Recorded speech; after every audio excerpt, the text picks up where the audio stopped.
So good morning, good afternoon and good evening, जो भी मुझे जब भी सुन रहा है उसके अकॉर्डिंग। ठीक है, तो आज हम लोग अपने लेक्चर नंबर 5 पे पहुंच चुके हैं। ठीक है, लेक्चर नंबर 5 पे हम लोग आ चुके हैं। तो हम लोगों ने 4 लेक्चर्स बहुत अच्छे से कर लिया। तो चलो लेक्चर नंबर 5 को शुरू करने से पहले हम लोग क्विकली रीडिस्कस कर लेते हैं हम लोगों ने पहले 4 लेक्चर्स में क्या क्या पढ़ा था। तो सबसे पहले जब हम लोगों ने लेक्चर 1 किया था, ठीक है, लेक्चर 1 में हम लोगों ने सिलेबस जाना था, सिलेबस हमारा क्या है और एग्जाम का पैटर्न क्या होता है। ठीक है, एग्जाम का पैटर्न क्या होता है और हमारा सिलेबस क्या होता है वो हमने समझने की कोशिश की थी। ठीक है, फिर हमने समझा था एक प्रोसेस फ्लो। ठीक है, प्रोसेस फ्लो को मैंने एक शॉर्ट फॉर्म के थ्रू बताया था, IMRC इसको हम लोग प्रोसेस ऑफ अकाउंटिंग बोल देते थे। तो IMRC का मतलब क्या होता था,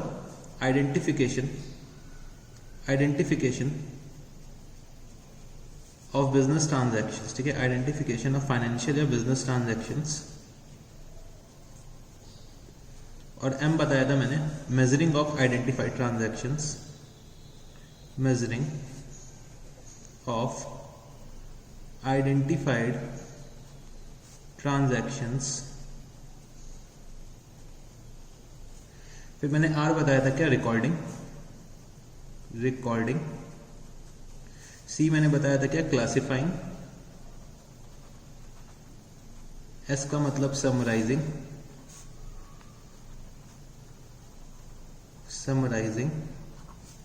एनालिसिस एंड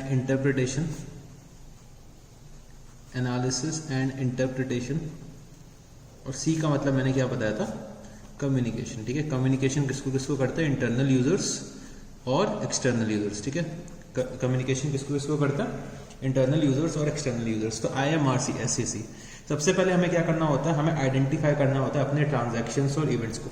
कौन से ट्रांजैक्शंस और इवेंट्स, बिजनेस के ट्रांजैक्शंस और बिजनेस के इवेंट्स को हमें आइडेंटिफाई करना होता है। जब हमने ये आइडेंटिफाई कर लिया तो हमें ये इंश्योर करना है कि हम उसे मॉनेटरी टर्म्स में मेजर कर सकें, मनी वैल्यू में मेजर कर सकें। इसीलिए हम लोग क्या करते हैं, मेजरिंग ऑफ आइडेंटिफाइड ट्रांजैक्शंस। फिर हम उसको क्या करते हैं, रिकॉर्ड करते हैं अपने प्रिंसिपल बुक ऑफ अकाउंट्स, जिसको हम लोग क्या बोल देते हैं, जर्नल। ठीक है, जर्नल बोल देते हैं। फिर जर्नल के बेसिस पे हम लोग क्या करते हैं, उसको क्लासीफाई करते हैं। क्लासीफाई किस में कर देते हैं, लेजर में। लेजर में क्लासीफाई करने के बाद हम लोग एक नेचर के ट्रांजैक्शंस जो होते हैं उसको समराइज करते हैं। समराइज किस फॉर्म में कर देते थे, ट्रायल बैलेंस। ठीक है, ट्रायल बैलेंस, और ट्रायल बैलेंस के बेसिस में हम लोग क्या बना लेते थे, trading and profit and loss account और बैलेंस शीट। ठीक है, बैलेंस शीट। फिर हम लोग क्या करते हैं, एनालिसिस करते हैं, इंटरप्रिटेशन करते हैं, उससे हम लोग कुछ रिजल्ट्स डिराइव करते हैं, कुछ डिसीजंस लेते हैं। ठीक है, फिर अल्टीमेटली जो अपने एनालिसिस होते हैं, अपने डिसीजंस होते हैं, अपने फाइनेंशियल स्टेटमेंट्स को हम लोग कम्युनिकेट किसमें कर देते हैं, किसको कर देते हैं, अपने इंटरनल और एक्सटर्नल यूजर्स को। ठीक है, इंटरनल और एक्सटर्नल यूजर्स को, जैसे कि एम्प्लॉइज हो गए, शेयर होल्डर्स हो गए, बोर्ड ऑफ डायरेक्टर्स हो गए, क्रेडिटर्स हो गए, डेटर्स हो गए। ठीक है, इन सब लोगों को हम लोग क्या करते हैं, कम्युनिकेट कर देते हैं। ठीक है, फिर हमने समझी थी कि अकाउंटिंग की डेफिनेशन समझी थी। अकाउंटिंग की डेफिनेशन में हमने समझा था AICPA की एक डेफिनेशन थी, American institute of certified public accountant. ठीक है, वो डेफिनेशन क्या थी, accounting is the art of recording, classifying and summarising in a significant manner and in terms of money transactions and events which are in part at least of financial character and interpreting the results thereof। ठीक है, अभी तक तो sir हमें ये definition अब तो पूरी तरह से याद हो चुकी है। अच्छी बात है बच्चे, अच्छी बात है। फिर हमने कुछ सब फील्ड समझी थी अकाउंटिंग की। ठीक है, सब फील्ड्स कुछ समझी थी। तो सब फील्ड्स में क्या क्या थी, हमारी 5 सब फील्ड्स थी। एक थी हमारी फाइनेंशियल अकाउंटिंग। फाइनेंशियल अकाउंटिंग मतलब जो हम लोग हिस्टोरिकल डाटा के बेसिस में जो अकाउंटिंग करते हैं, ठीक है, जो प्रॉफिट एंड लॉस निकालते हैं, वो हमारी क्या होती थी, फाइनेंशियल अकाउंटिंग। फिर हमने एक समझा था कॉस्ट अकाउंटिंग, हमें अपने प्रोडक्ट की कॉस्ट भी निकालनी होती है। इसी की बेसिस में हम लोग डिटरमाइन कर सकते हैं कि हमें उसे कितने में सेल ऑफ करना है। ठीक है, हमें उसे कितने में सेल ऑफ करना है, इसीलिए मेरे को पहले पता होना चाहिए कि मेरी कॉस्ट कितनी है। तो वो हम लोग कहाँ पढ़ते थे, कॉस्ट अकाउंटिंग में। फिर कॉस्ट अकाउंटिंग के बाद मैंने बताया था मैनेजमेंट अकाउंटिंग। मैनेजमेंट अकाउंटिंग किससे कंसर्न होता है, डिसीजन मेकिंग। ठीक है, डिसीजन मेकिंग, हम लोगों को कौन सा प्रोडक्ट प्रोड्यूस करना है कि नहीं करना है, कौन से मार्केट में एंटर करना है कि नहीं करना है, तो वो हम लोग कहाँ करते थे, मैनेजमेंट अकाउंटिंग में। फिर सोशल रिस्पॉन्सिबिलिटी अकाउंटिंग थी, सोशल रिस्पॉन्सिबिलिटी अकाउंटिंग। तो ये सब चीज़ें हम लोगों ने पढ़ी थी। सोशल रिस्पॉन्सिबिलिटी अकाउंटिंग में क्या था, हमारी क्या क्या बिजनेस की सोशल कॉस्ट होती है और हम लोगों को क्या क्या सोशल बेनिफिट्स मिलते हैं। तो सोशल कॉस्ट कुछ हमने समझी थी, लैंड, लेबर, कैपिटल, पॉल्यूशन इनकर करते हैं। ठीक है। सिमिलरली सोशल बेनिफिट्स हमारे क्या होते थे, एम्प्लॉयमेंट अपॉर्चुनिटीज क्रिएट होती हैं, ठीक है, good quality products at cheaper price मिलता था। ये सब चीज़ें हम लोगों ने किस में पढ़ी थी, सोशल रिस्पॉन्सिबिलिटी अकाउंटिंग में, ठीक है। उसके बाद एक तरीके की अकाउंटिंग और बची, कौन सी, ह्यूमन रिसोर्स। ह्यूमन रिसोर्स का मतलब क्या होता था, जो हमारे ऑर्गेनाइजेशन में जो लोग काम कर रहे हैं उनकी अकाउंटिंग हमें कैसे करनी है, उन पे जो कॉस्ट इनकर हो रही है उन पे हमें कैसे अकाउंट फॉर करना है, कैसे हमें उन्हें ग्रेचुइटी देनी है, प्रोविडेंट फंड देना है, कैसे उनको सैलरीज एंड ऑल देनी है, जो उन पे कॉस्ट इनकर हो रही है वो हम लोग कहाँ पढ़ते थे, ह्यूमन रिसोर्स अकाउंटिंग में, ठीक है। तो हमने ये कुछ सब फील्ड समझे थे। फिर हमने कुछ एडवांटेजेस ऑब्जेक्टिव्स और कुछ डिसएडवांटेजेस या लिमिटेशंस पढ़ी थी, ठीक है। डिसएडवांटेजेस या लिमिटेशंस पढ़ी। तो एडवांटेजेस क्या क्या होते थे, हमें अकाउंटिंग करके हमें क्या क्या बेनिफिट मिल जाते थे, जैसे कि हम लोगों को डाटा मिल जाता था, हम लोगों को समराइज रिजल्ट्स मिल जाते थे, ठीक है। हम लोगों को जैसे कि इनकम स्टेटमेंट, इनकम पोजीशन, ठीक है, इनकम पोजीशन हमें पता चल जाती थी हमारी क्या चल रही है। सिमिलरली हमारी क्या चलती थी, पोजीशन स्टेटमेंट भी हमें पता चल जाता था। डिसएडवांटेजेस में भी हम लोगों ने कुछ देखे थे, जैसे कि विंडो ड्रेसिंग हम लोग कर देते थे, ठीक है, प्राइस लेवल चेंजेस को इग्नोर कर देते थे, और हम लोग क्या पढ़ते थे, और हम लोगों ने क्या पढ़ा था डिसएडवांटेजेस में, जैसे कि एक डिसएडवांटेज ये था कि हम लोग क्वालिटेटिव एस्पेक्ट्स को भी इग्नोर करते हैं। क्वालिटेटिव एस्पेक्ट्स पे जैसे कि हम लोगों ने समझा था क्या, जो हमारे एम्प्लॉयज़ जो जितना हार्डवर्क कर रहे हैं तो उनको हम लोग क्या करते थे, तो मॉनेटरी टर्म्स में हम लोग क्वांटिटेटिव वे में हम लोग उसको क्लासीफाई नहीं कर पाते थे, तो वो हमारा क्या हो जाता था, डिसएडवांटेज हो जाता था। सिमिलरली एडवांटेजेस में और भी थे, असिस्टेंस टू मैनेजमेंट, ये सब चीज़ें भी आ जाती थी। रिप्लेसेस मेमोरी रिप्लेस कर देते था अकाउंटिंग, ठीक है। तो ये सब चीज़ें हम लोगों ने पढ़ी थी। फिर हम लोगों ने बुक कीपिंग के बारे में जाना था। तो बुक कीपिंग में मैंने आपको बताया था, जितना हम लोग IMRC का जो जितना स्टेज होता है वो हमारा क्या होता है, बुक कीपिंग होता है। बुक कीपिंग और अकाउंटेंसी में कुछ डिफरेंसेस भी हम लोगों ने डिस्कस किए थे। तो बुक कीपिंग और अकाउंटेंसी, जो बुक कीपिंग होती है वो जूनियर स्टाफ करता है, अकाउंटिंग होता है वो सीनियर स्टाफ करता है, ठीक है। बुक कीपिंग क्या होता है, बुक कीपिंग इज कंसर्न, मतलब बुक कीपिंग इनिशियल स्टेज होता है और अकाउंटिंग बाद का स्टेज होता है। ये सब चीज़ें हम लोगों ने पढ़ी थी, ठीक है, ये सब चीज़ें हम लोगों ने पढ़ी थी। फिर हम लोग आगे बढ़े थे और आगे बढ़े थे तो हम लोगों ने कुछ जाना था कि role of chartered accountant in the society क्या होता है। तो role of chartered accountant in the society भी हमने समझा था कि रोल ऑफ चार्टर्ड अकाउंटेंट क्या होता है। जैसे कि हम लोग क्या करते हैं, अपने सोसाइटीज़ में क्या क्या सर्विसेज प्रोवाइड करते हैं। तो सर्विसेज में हम लोग क्या करते थे, स्टैट्यूटरी ऑडिट करते थे, टैक्स ऑडिट करते थे, इंटरनल ऑडिट करते थे, management and consultancy services provide करते थे, इंटरनल ऑडिट की सर्विसेज प्रोवाइड करते थे। तो ये सब सर्विसेज हम लोग क्या करते थे, एज अ CA हम लोग प्रोवाइड करते थे। फिर हम लोगों ने एक चीज़ और समझी थी, अकाउंटिंग का रिलेशनशिप अदर डिसिप्लिन के साथ क्या क्या था, अकाउंट्स और इकोनॉमिक्स, अकाउंट्स और मैथमेटिक्स, अकाउंट्स और स्टैटिस्टिक्स, अकाउंट्स एंड मैनेजमेंट, ठीक है, अकाउंट्स और लॉ। तो ये सब चीज़ें हम लोगों ने फर्स्ट चैप्टर में कवर अप कर रखी थी, ठीक है, फर्स्ट चैप्टर में हम लोगों ने कवर अप करी थी। फिर हम लोग जब अपने सेकंड चैप्टर में पहुंचे थे, बेसिक अकाउंटिंग टर्म्स में, तो सबसे पहले हम लोगों ने एक चीज़ डिस्कस करी थी, किसके बारे में, गुड्स हमारे क्या होता है, फिजिकल आइटम्स ऑफ ट्रेड, जिस चीज़ में हम लोग डील करते हैं उसको हम लोग क्या बोलते हैं, गुड्स। तो गुड्स के बेसिकली मैंने 5 क्लासिफिकेशंस बेसिकली बताए थे, एक परचेज, एक सेल्स, परचेज रिटर्न और सेल्स रिटर्न, ठीक है, ये सब चीज़ें हम लोगों ने डिस्कस की थी। और एक था हमारा इन्वेंट्री। तो परचेज हमारा क्या होता है, जो गुड्स हम लोगों ने परचेज करे। सेल्स हमारा क्या हो जाता है, जिन गुड्स को हम लोग सेल कर रहे हैं, ठीक है, जिन गुड्स को हम लोग सेल कर रहे हैं उसको हम लोग क्या बोल देते थे, सेल्स, ठीक है। और परचेज में जो चीज़ करके लाया, जो चीज़ मैं खरीद के लाया, अगर मेरे को उसमें से कुछ चीज़ वापस करनी पड़ गई, ठीक है, कुछ आइटम्स वापस करने पड़ गए, कुछ गुड्स वापस करने पड़ गए, तो उसको हम लोग क्या बोल देते थे, परचेज रिटर्न और रिटर्न आउटवर्ड, ठीक है, return outward. Similarly sales return क्या होता था, जब हम लोग कस्टमर को सेल्स करते थे, कस्टमर को अगर प्रोडक्ट नहीं पसंद आता था या फिर कोई डिफेक्ट होती थी या कोई और भी रीज़न होता था, तो कस्टमर हमें गुड्स वापस कर देता था। तो जो गुड्स हमें वो वापस करता था उसको हम लोग क्या बोल देते थे, सेल्स रिटर्न, ठीक है, सेल्स रिटर्न या फिर रिटर्न इनवर्ड। इन्वेंट्रीज क्या होती थी, जो हमारे पास एक्चुअल में स्टॉक रखा हुआ है, ठीक है। तो इन्वेंट्रीज का वैल्यूएशन हम लोग जनरली ओपनिंग या क्लोजिंग में करते थे। तो closing stock which is held at the end of the year और opening stock held at the beginning of the year, ठीक है। फिर हमने समझा था स्टॉक को हम लोगों ने 3 कैटेगरीज में डिवाइड करा था, raw material, work in progress, finish goods. Raw material, work in progress और finish goods. Raw material actually में जो हम मटेरियल खरीद के लाए, ठीक है, जिसको हमें कन्वर्ट करना है अपने फिनिश गुड्स में, ठीक है, जिसको हमें कन्वर्ट करना है फिनिश गुड्स में, उसको हम लोग रॉ मटेरियल बोलते थे।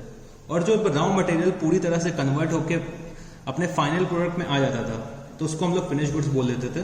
और जो पूरी तरह से प्रोड्यूस नहीं हो पाया, अभी ड्यूरिंग द प्रोडक्शन प्रोसेस अभी भी उसमें काम चल रहा है, उसको हम लोग क्या बोल देते थे, वर्क इन प्रोग्रेस। ठीक है, वर्क इन प्रोग्रेस। तो ये सब चीजें हम लोगों ने डिस्कस की थी। फिर हम लोगों ने डिस्कस किया था कि जो हम लोग सेल्स जो हम लोग क्रेडिट में अपने कस्टमर्स को करते हैं उनको हम लोग क्या बोल देते हैं, डेटर्स। ठीक है, अगर डेटर्स से कोई डॉक्यूमेंट साइन करा लेते थे तो हम उन्हें बोल देते थे बिल्स रिसीवेबल। ठीक है, और बिल्स रिसीवेबल प्लस डेटर्स का जो अगर हम लोग टोटल कर दें तो हमारा क्या आ जाता था, ट्रेड रिसीवेबल्स। ठीक है, ट्रेड रिसीवेबल्स। फिर हमारा क्या आता था, परचेजेस ऑफ गुड्स। ठीक है, purchases of goods. Purchases of goods से पहले मैंने एक चीज और भी बताई थी, बैड डेब्ट्स। अगर कोई कस्टमर हमारा पैसा नहीं देता था तो हमारा क्या हो जाता, बैड डेब्ट हो जाती थी, मतलब इररिकवरेबल अमाउंट हो जाता था, जो हमें नहीं मिलने वाला होता था, तो हम लोग उसे क्या बोल देते थे, अपनी बैड डेब्ट्स। फिर परचेजेस में हमने समझा था क्रेडिट में जिससे हम लोग परचेज करते हैं, जिन सप्लायर से हम लोग क्रेडिट में परचेज करते हैं उनको हम लोग क्या बोल देते थे, क्रेडिटर्स। क्रेडिटर्स को अगर कोई डॉक्यूमेंट हम लोग साइन करके दे देते हैं तो उसको हम लोग क्या बोल देते हैं, bills payable. Collectively trade payables को हम लोग क्या बोल देते हैं, क्रेडिटर्स प्लस बिल्स पेबल। फिर हमने समझा था एक्सपेंडिचर के बारे में। तो एक्सपेंडिचर हमारा क्या होता था, दो तरीके। एक्सपेंडिचर मतलब पैसा बाहर जाना बिजनेस से, किसी भी तरीके से अगर मेरा पैसा बिजनेस से बाहर जा रहा है तो वो मेरा क्या है, एक्सपेंडिचर है। ठीक है, एक्सपेंडिचर को हम लोगों ने क्लासीफाई करा था रेवेन्यू एक्सपेंडिचर और कैपिटल एक्सपेंडिचर में। तो रेवेन्यू एक्सपेंडिचर हमारे वो एक्सपेंडिचर्स होते थे जिसका बेनिफिट मेरे को करंट ईयर में मिल जा रहा है, वेदर मैंने कैश पे करा है कि नहीं करा है। और कैपिटल एक्सपेंडिचर मेरा क्या होता था, मैंने एक्सपेंडिचर इनकर करा है पर जिसका बेनिफिट मेरे को नेक्स्ट अकाउंटिंग ईयर में मिलेगा, तो वो मेरा क्या हो जाता था, कैपिटल एक्सपेंडिचर। ठीक है, कैपिटल एक्सपेंडिचर हो जाता था। फिर मैंने समझा था एसेट्स क्या होते थे, economic resources of a business. ठीक है, economic resources of a business मेरे क्या होते थे, एसेट्स होते थे। एसेट्स में दो चीजें होती थी, नॉन करंट एसेट्स और current assets. Non current assets मेरे वो एसेट्स होते थे which are held by the business from the long term point of view. ठीक है, मैं अपने अकाउंटिंग ईयर के एंड में खड़ा हूं, जिसका बेनिफिट मेरे को फ्रॉम 1 ईयर, मतलब 1 साल से ज्यादा के बाद, 1 साल के ज्यादा के बाद अगर मेरे को उस चीज का बेनिफिट मिल रहा है तो मेरा क्या हो जाता है, नॉन करंट एसेट्स। और which are to be converted into cash from within a period of 1 year from the end of the current accounting year, उसको हम लोग क्या बोल देते थे, करंट एसेट्स। फिर फिक्टिशियस एसेट्स के बारे में भी हम लोगों ने डिस्कस किया था, मतलब वो एक्सपेंडिचर वो जो रेवेन्यू नेचर के होते हैं बट जिनका अमाउंट बहुत ज्यादा होता है, उसको हम लोग फिक्टिशियस एसेट्स बोल देते थे। वो हम लोग बैलेंस शीट में सिर्फ इस वजह से दिखाते क्योंकि उनका क्या होता है, डेबिट बैलेंस होता है। ठीक है, फिर क्या होता है, हम लोगों ने डिस्कस करा था फिक्स्ड एसेट्स में टेंजिबल एसेट्स और इनटेंजिबल एसेट्स। ठीक है, टेंजिबल फिक्स्ड एसेट्स और intangible fixed assets. Tangible fixed assets क्या होते थे, जिनको हम लोग देख सकते हैं, छू सकते हैं। ठीक है, जिनका कोई एक फिजिकल एग्जिस्टेंस है। इनटेंजिबल फिक्स्ड एसेट्स हमारे कौन से होते थे, जिनका कोई भी एक फिजिकल एग्जिस्टेंस नहीं है, जिनको हम लोग देख नहीं सकते, छू नहीं सकते। ठीक है, फिर हम लोगों ने समझा था कैपिटल। कैपिटल क्या होता था, the amount invested by the owner into the business या फिर claim of the owner in the total assets of the business. फिर हमने समझा था लायबिलिटी के बारे में। लायबिलिटी हमारी बिजनेस की क्या हो जाती थी, the amount invested bye persons other than owner into the business. ठीक है, जो हमारे बिजनेस के बर्डन्स, जो हमारे बिजनेस की ऑब्लिगेशन है, जो मेरे को सेटल ऑफ करनी है फ्यूचर में, उसको हम लोग लायबिलिटीज बोल देते थे। तो नॉन करंट लायबिलिटीज और current liabilities. Non current liabilities कौन सी होती थी, जिनका पेमेंट हमें 1 साल के बाद करना है from the end of the current accounting year, और जिनका पेमेंट मेरे को 1 साल के अंदर कर देना है, वो मेरी क्या हो जाती थी, करंट लायबिलिटीज। ठीक है, फिर हम लोगों ने एक शब्द को समझा था, ड्रॉइंग्स। किसी भी तरीके का पर्सनल नेचर का एक्सपेंस अगर हम लोग बिजनेस से कर रहे हैं, प्रोप्राइटर हमारा पर्सनल नेचर का एक्सपेंस, घर के खर्चे अगर वो बिजनेस से कर रहा है तो हम लोग उसको क्या बोल देते थे, ड्रॉइंग्स। फिर हम लोगों ने रिसिप्ट्स के बारे में समझा था। रिसिप्ट्स मतलब किसी भी तरह से अगर मेरे बिजनेस में पैसा आ रहा है तो वो मेरी क्या है, बिजनेस की रिसिप्ट है। रिसिप्ट में हमने 2 तरीके की समझी थी, रेवेन्यू रिसिप्ट और कैपिटल रिसिप्ट। रेवेन्यू रिसिप्ट हमारी क्या होती थी, वो रिसिप्ट जो हम in the ordinary course of business earn करते हैं from the sale of goods और सर्विसेज। कैपिटल रिसिप्ट हमारी क्या होती थी, जो हमारी ऑर्डिनरी कोर्स ऑफ बिजनेस में अर्न नहीं हो रही, जैसे sale of machine, sale of building. ठीक है, बैंक लोन वगैरह जो हम लोग रेस कर रहे थे, ये सब चीजें क्या हो जाती हैं, हमारी कैपिटल रिसिप्ट्स हो जाती है। फिर हम लोगों ने प्रॉफिट समझा था, revenue receipts minus revenue payments. ठीक है, revenue receipts minus revenue payment हमारा क्या होता था, प्रॉफिट होता था। सिमिलरली लॉस क्या होता था, revenue payments minus revenue receipts. मतलब जब हमारे एक्सपेंसेस किससे ज्यादा हो, रेवेन्यू से, तो हमारा क्या हो जाता है, लॉस आ जाता था। ठीक है, ये सब चीज़ें हम लोगों ने डिस्कस करी। फिर हम लोगों ने डिस्काउंट के बारे में डिस्कस किया था। डिस्काउंट हमारा दो तरीके के होते थे, एक होता था ट्रेड डिस्काउंट, एक होता था कैश डिस्काउंट। ट्रेड डिस्काउंट हम लोग क्यों अलाउ करते हैं, जिससे कि हम लोग अपनी सेल्स इंक्रीज कर सकें और वो हमारा बुक्स ऑफ अकाउंट्स में रिकॉर्ड नहीं किया जाता है। कैश डिस्काउंट हम लोग इसलिए करते हैं, इसलिए कस्टमर्स को अलाउ करते हैं जिससे कि हमें क्विकली पेमेंट मिल जाए। ठीक है, क्विकली पेमेंट मिल जाए और हम उसको क्या करते हैं, अपने बुक्स ऑफ अकाउंट्स में अकाउंट फॉर कर लेते थे। ठीक है, तो ये सब चीज़ें हम लोगों ने डिस्कस की थी लास्ट क्लासेस में। फिर हमने एक चीज़ और समझी थी डेप्रिसिएशन के बारे में, तो decrease in the value of fixed assets. ठीक है, जैसे जैसे हम लोग अपने एसेट्स यूज करते हैं वो पुराने होते जाते हैं और उनकी वैल्यू क्या होती है, डिक्रीज होती जाती है। ठीक है, फिर हम लोगों ने अपने जो फोर्थ क्लास में बहुत सारे एग्जाम्पल्स किए थे। उसको आप लोगों ने एक बार गो थ्रू कर लिया होगा। तो उसके बाद हम लोग चलो अब और आगे बढ़ते हैं। जो हम लोगों ने लास्ट में अपना टॉपिक जहाँ पे एंड किया था, तो वो हम लोग कहाँ पे एंड किया था, रेवेन्यू पे। ठीक है, रेवेन्यू पे जो हमारी रेवेन्यू रिसिप्ट्स होती हैं। ठीक है, तो रेवेन्यू रिसिप्ट्स हम लोग कहाँ से अर्न करते थे, गुड्स से और सर्विसेज से। ठीक है, गुड्स से और सर्विसेज से। तो गुड्स में क्या था कि if goods have been sold it means revenue has been earn. अगर मैंने गुड्स को बेच दिया इट मींस कि मेरा रेवेन्यू अर्न हो गया, वेदर मेरे को कैश मिला है कि नहीं मिला। ठीक है, सिमिलरली सर्विसेज के केस में अगर मैंने सर्विसेज रेंडर कर दिया, मेरे को कैश मिला है कि नहीं मिला इससे मेरे को मतलब नहीं है, इट मींस मेरा रेवेन्यू अर्न हो चुका है। ठीक है, तो उसी को हम आगे कंटिन्यू करते हैं और अपना एग्जाम्पल जो था, अब हमारा एग्जाम्पल नंबर है 17। Example number 17। तो 17 नंबर एग्जाम्पल को हम लोग अभी डिस्कस कर लेते हैं क्विकली।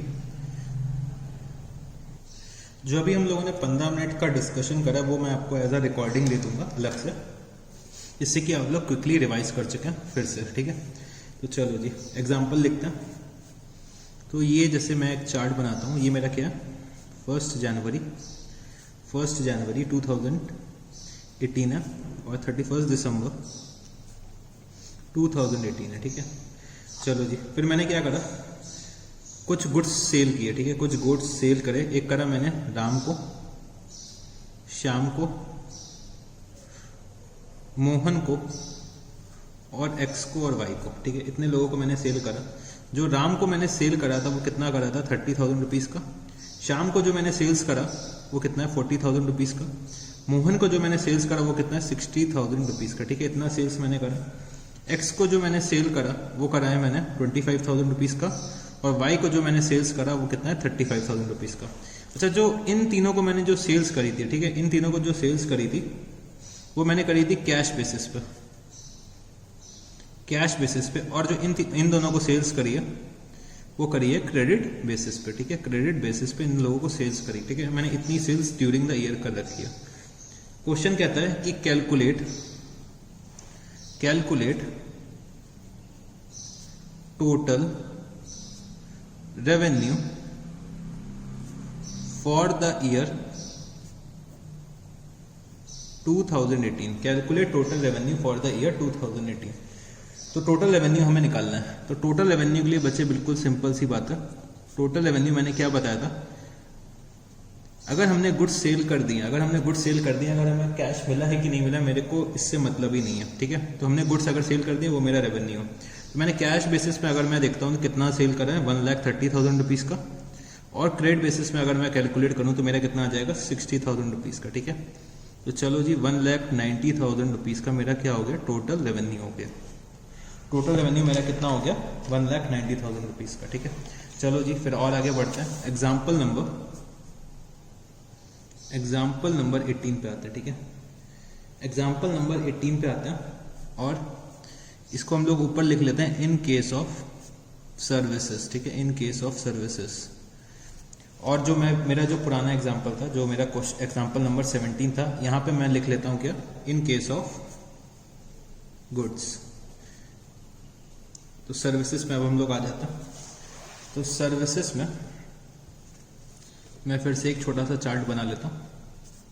ये मेरा क्या है, 1 जैन 2018, और ये मेरा क्या है 31 दिसंबर 2018। मेरे 4 लोग हैं, ए, बी और सी और डी। मेरे 4 बच्चे हैं। ठीक है, ये 4 बच्चे मेरे से पढ़ते हैं। ठीक है, 4 बच्चे मेरे से पढ़ते हैं, और ए से जो मेरे को फीस रिसीव करनी है वो कितना है, 12,000। बी से जो मेरे को फीस मैंने जो सर्विसेज रेंडर करी हैं, और बी से जो फीस रिसीव करनी है वो है 18,000। सी से जो रिसीव करना है वो 20,000 और डी को जो सर्विसेज रेंडर करी है उनसे रिसीव करना है 25,000। तो बच्चे क्वेश्चन पूछ रहा है कि मेरा टोटल रेवेन्यू कितना है, टोटल रेवेन्यू कितना है। तो मैंने लिखा यहाँ पर रेवेन्यू मैं क्या करूँगा, फीस मेरे को निकालनी है।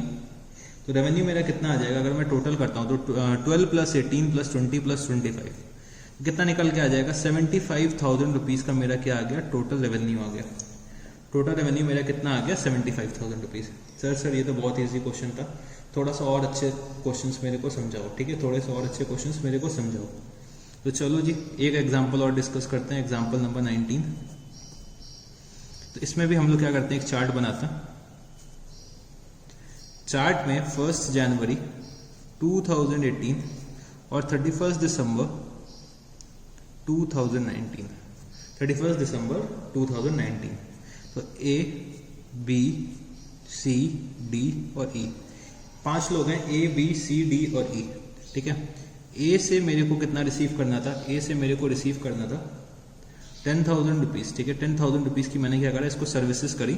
मैंने कितनी सर्विसेज दे रखी, मैं साइड में लिख देता हूँ यहाँ पे, सर्विसेज रेंडर्ड। सर्विसेज रेंडर्ड कितने की हैं, 10,000 रुपये की। B को जो मैंने सर्विसेज दी, वो कितनी थी, 15,000 रुपीज़ की।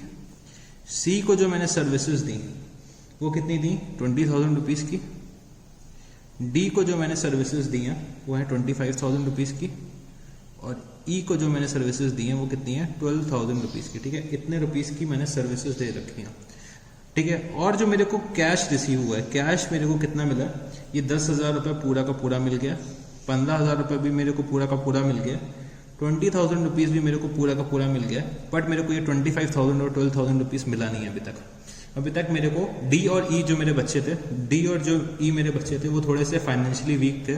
तो मैंने उनसे कहा कि चलो बच्चे अभी तुम पढ़ लो, बाद में मेरे को फीस दे देना। तो इस क्वेश्चन में पूछ रहा है कि मेरा रेवेन्यू कितना है, ठीक है। Calculate revenue.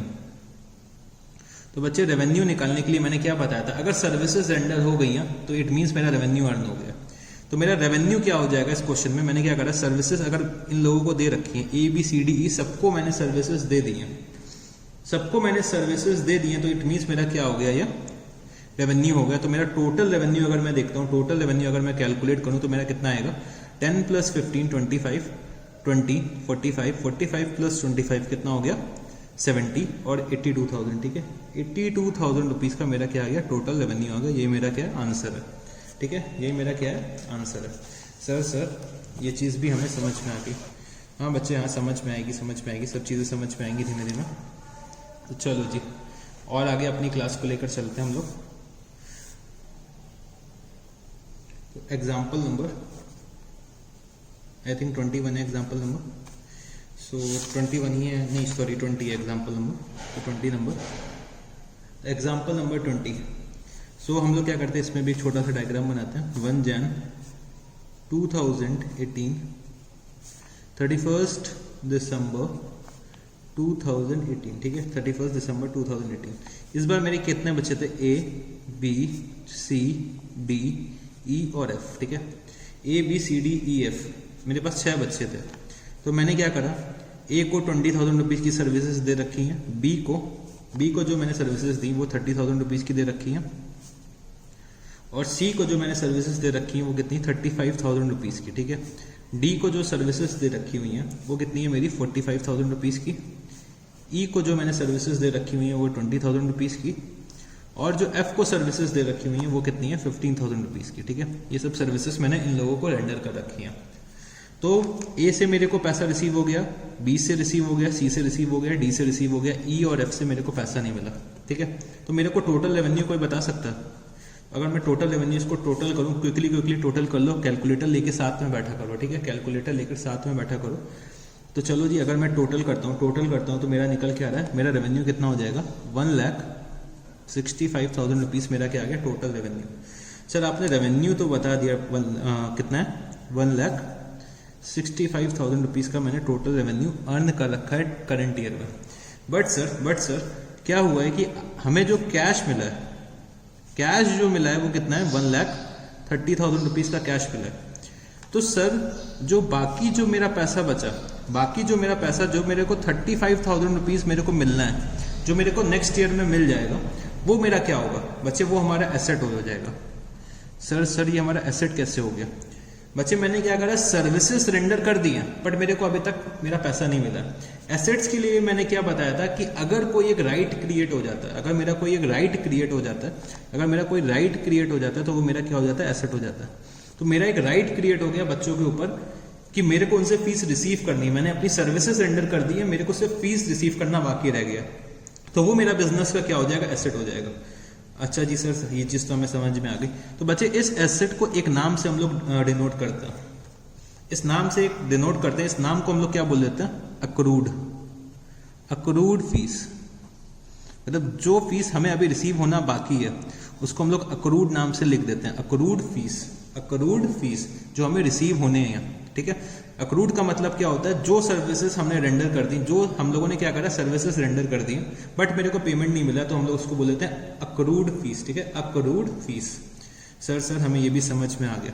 तो सर जैसे कि आपने लास्ट क्वेश्चन कराया था तो फिर वो भी तो सेम ही था। हाँ बच्चे हाँ, बट मैंने लास्ट क्वेश्चन में अक्रूड का कॉन्सेप्ट नहीं बताया था, पहले मेरे को सिंपल कॉन्सेप्ट बताना था। तो सर इस क्वेश्चन में हमारी अक्रूड फीस अगर मैं निकालना चाहूँ तो कितनी आएगी? अगर अक्रूड फीस मैं निकालना चाहूँ, अक्रूड फीस मैं निकालना चाहूँ तो कितना आ जाएगा, 25 + 12, तो 37,000 रुपीज़ की मेरे को क्या करना है, फीस अभी रिसीव होनी है, that is called my accrued fees. और उसको हम लोग अपने बिजनेस का क्या बोल देंगे, एसेट बोल देंगे। क्या बोल देंगे, एसेट बोल देंगे, ठीक है। तो सर हमें ये चीज़ भी समझ में आ गई। हाँ बच्चे हाँ, समझ में आ जाएगी। तो चलो जी एग्जाम्पल नंबर 21 पे आता है, ठीक है। एग्जाम्पल नंबर 21 पे आता है और ये शायद हमारा आखिरी एग्जाम्पल होगा, ठीक है, ये हमारा लास्ट एग्जाम्पल होगा। इसमें मेरे को एक चीज़ और समझानी है बस। तो चलो जी एग्जाम्पल नंबर 21 में हमें डिस्कस करना है। फिर से हम लोग एक चार्ट बनाते हैं। 1 जनवरी 2018 और 31 दिसंबर 2018, ठीक है। अब इसमें क्या है, मेरे कुछ बच्चे हैं A, B, C, D और X।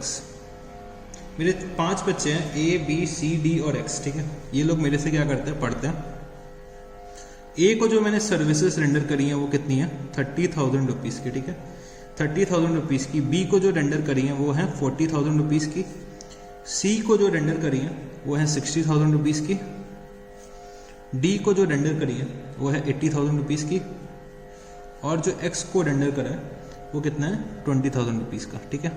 तो टोटल सर्विसेज जो मैंने रेंडर कर रखी हैं, कोई मेरे को बता सकता है कितनी रेंडर करी होंगी? अगर मैं अपना रेवेन्यू निकालूं तो मेरा कितना निकल के आ जाएगा?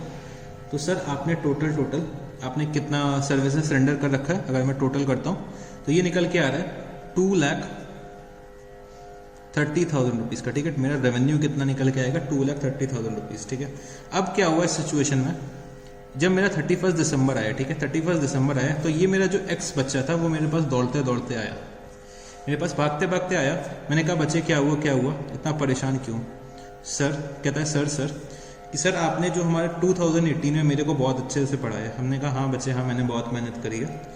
तो कहता है सर मैं आपसे नेक्स्ट ईयर भी पढ़ना चाहता हूँ, मैं आपसे नेक्स्ट ईयर पढ़ना चाहता हूँ और मैं नेक्स्ट ईयर के लिए आपको कुछ एडवांस पैसे भी दे देना चाहता हूँ। आपको नेक्स्ट ईयर की फीस मैं अभी दे देना चाहता हूँ क्योंकि मेरे पास अभी बहुत सारे पैसे हैं। तो उसने क्या करा, एक्स ने नेक्स्ट ईयर के 25,000 रुपीज़ उसने मेरे को अभी दे दिए, 31 दिसंबर को ही दे दिया। मेरे को नेक्स्ट ईयर के पैसे अभी दे दिए, ठीक है, मेरे को नेक्स्ट ईयर के पैसे अभी दे दिए। तो मैंने कहा ठीक है बच्चे मैं अभी रख लेता हूँ, जब मैं पढ़ाऊँगा तो मेरी सर्विसेज आपको डिलीवर करूँगा, मैं आपको बाद में नेक्स्ट ईयर में पढ़ाऊँगा। तो जो ये पैसा मिला है क्या ये मेरे करंट ईयर का रेवेन्यू है? नहीं बच्चे नहीं, क्योंकि मैंने अभी तक इस पैसे के लिए मैंने अभी तक सर्विसेज ही नहीं रेंडर करी हैं। मैंने अभी तक इस पैसे के लिए सर्विसेज ही नहीं रेंडर किया। जब मैं सर्विसेज ही नहीं रेंडर किए तो जो मेरे को एडवांस आया वो मेरे लिए क्या है कि ऑब्लिगेशन हो गया कि मेरे को बाद में सर्विसेज परफॉर्म करके देनी पड़ेंगी। मेरे लिए क्या हो जाएगा, एक ऑब्लिगेशन क्रिएट हो गया।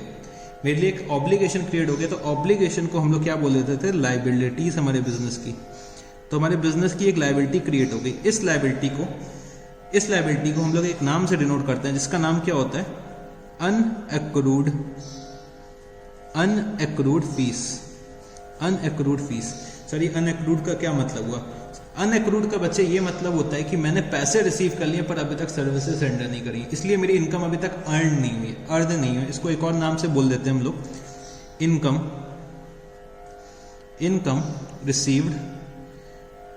Received in advance, income received in advance. ठीक है, तो ये हमारी क्या हो जाती है? बिजनेस की लायबिलिटीज हो जाती है। हमारी क्या हो जाती है? बिजनेस की लायबिलिटीज हो जाती है।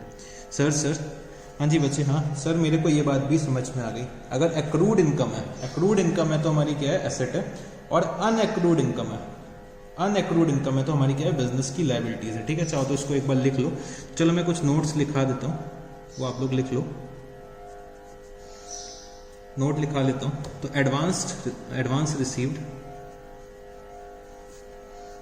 एडवांस रेवेन्यू और इनकम। ठीक है, इस पे एक नोट लिख लेता। तो नोट क्या है? Means revenue received in advance, It means till now services has not been rendered, but cash has been received. It will be treated as obligation for the firm। ठीक है, चलो जी इसको हम लोगों ने लिख लिया। सिमिलरली एक बार मैं छोटा सा शॉर्ट लिखवा दूं तो एक्रूड इनकम मेरी क्या हो गई? एक्रूड इनकम अगर मैं बोलूं तो एक्रूड इनकम मेरी क्या हो गई? बिजनेस की एसेट। और अनएक्रूड इनकम मेरी क्या हो गई? अनएक्रूड इनकम मैं अगर शॉर्ट में बोल दूं तो मेरी क्या हो गई? लायबिलिटी। ठीक है, लायबिलिटी। ठीक है, चलो जी सिमिलरली अगर मैंने क्या करा है मैंने कुछ प्रीपेड एक्सपेंसेस कर रखे हैं तो वो मेरे बिजनेस के क्या हो गए? एसेट्स हो गए। और मेरे अगर कुछ आउटस्टैंडिंग एक्सपेंसेस हैं तो वो मेरे बिजनेस की क्या हो गई? लायबिलिटी हो गई। ठीक है, वो मेरे बिजनेस की क्या? लायबिलिटी हो गई। ठीक है सर, ठीक है, हम लोगों को ये चीज़ भी समझ में आ गई।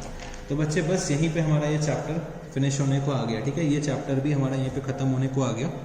तो बेसिक अकाउंटिंग टर्म्स में मैंने जो जरूरी अकाउंटिंग टर्म है जो हमें आगे आने वाले चैप्टर्स में यूज़ करने हैं। ठीक है, जो हमें आगे आने वाले चैप्टर्स में यूज़ करने हैं वो सारे के सारे अकाउंटिंग टर्म्स हम लोगों ने अभी डिस्कस कर लिया, जिससे कि हमारे जब हम लोग जर्नल पढ़ें, ठीक है, जब हम लोग जर्नल पढ़ें या अकाउंटिंग इक्वेशन पढ़ें या फिर कोई और भी चैप्टर पढ़ें तो हमें ये सब चीज़ें देखने को मिलेंगी। ये सब चीज़ें देखने के लिए मिलेंगी। तो इसलिए मैंने क्या करा, इन सबको स्टार्टिंग में ही सब कुछ डिस्कस कर लिया और सारे कुछ एग्जाम्पल्स करा दिए कि जिससे कि मैं जब वो चैप्टर पे पहुंचूं तो आप लोगों को कोई दिक्कत ना हो। ठीक है, तो हम लोगों ने ये बेसिक अकाउंटिंग टर्म्स अपना फिनिश कर लिया। तो चलो जी हम लोग अपने नेक्स्ट चैप्टर की तरफ बढ़ते हैं। जो बच्चे ये आप लोग देख रहे हैं कि हमारा जो ये यूनिट 3 है, ठीक है, यूनिट 3 आप लोगों को कुछ भी ज़रूरत नहीं है रीड करने की।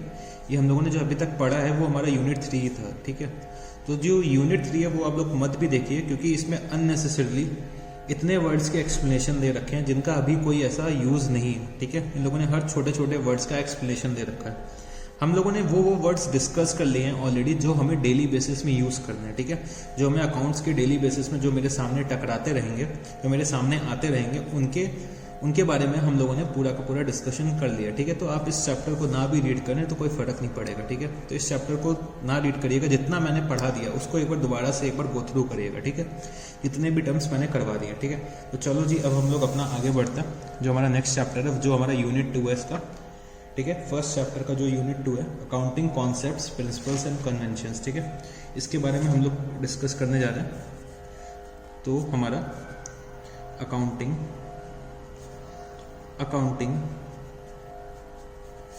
प्रिंसिपल्स,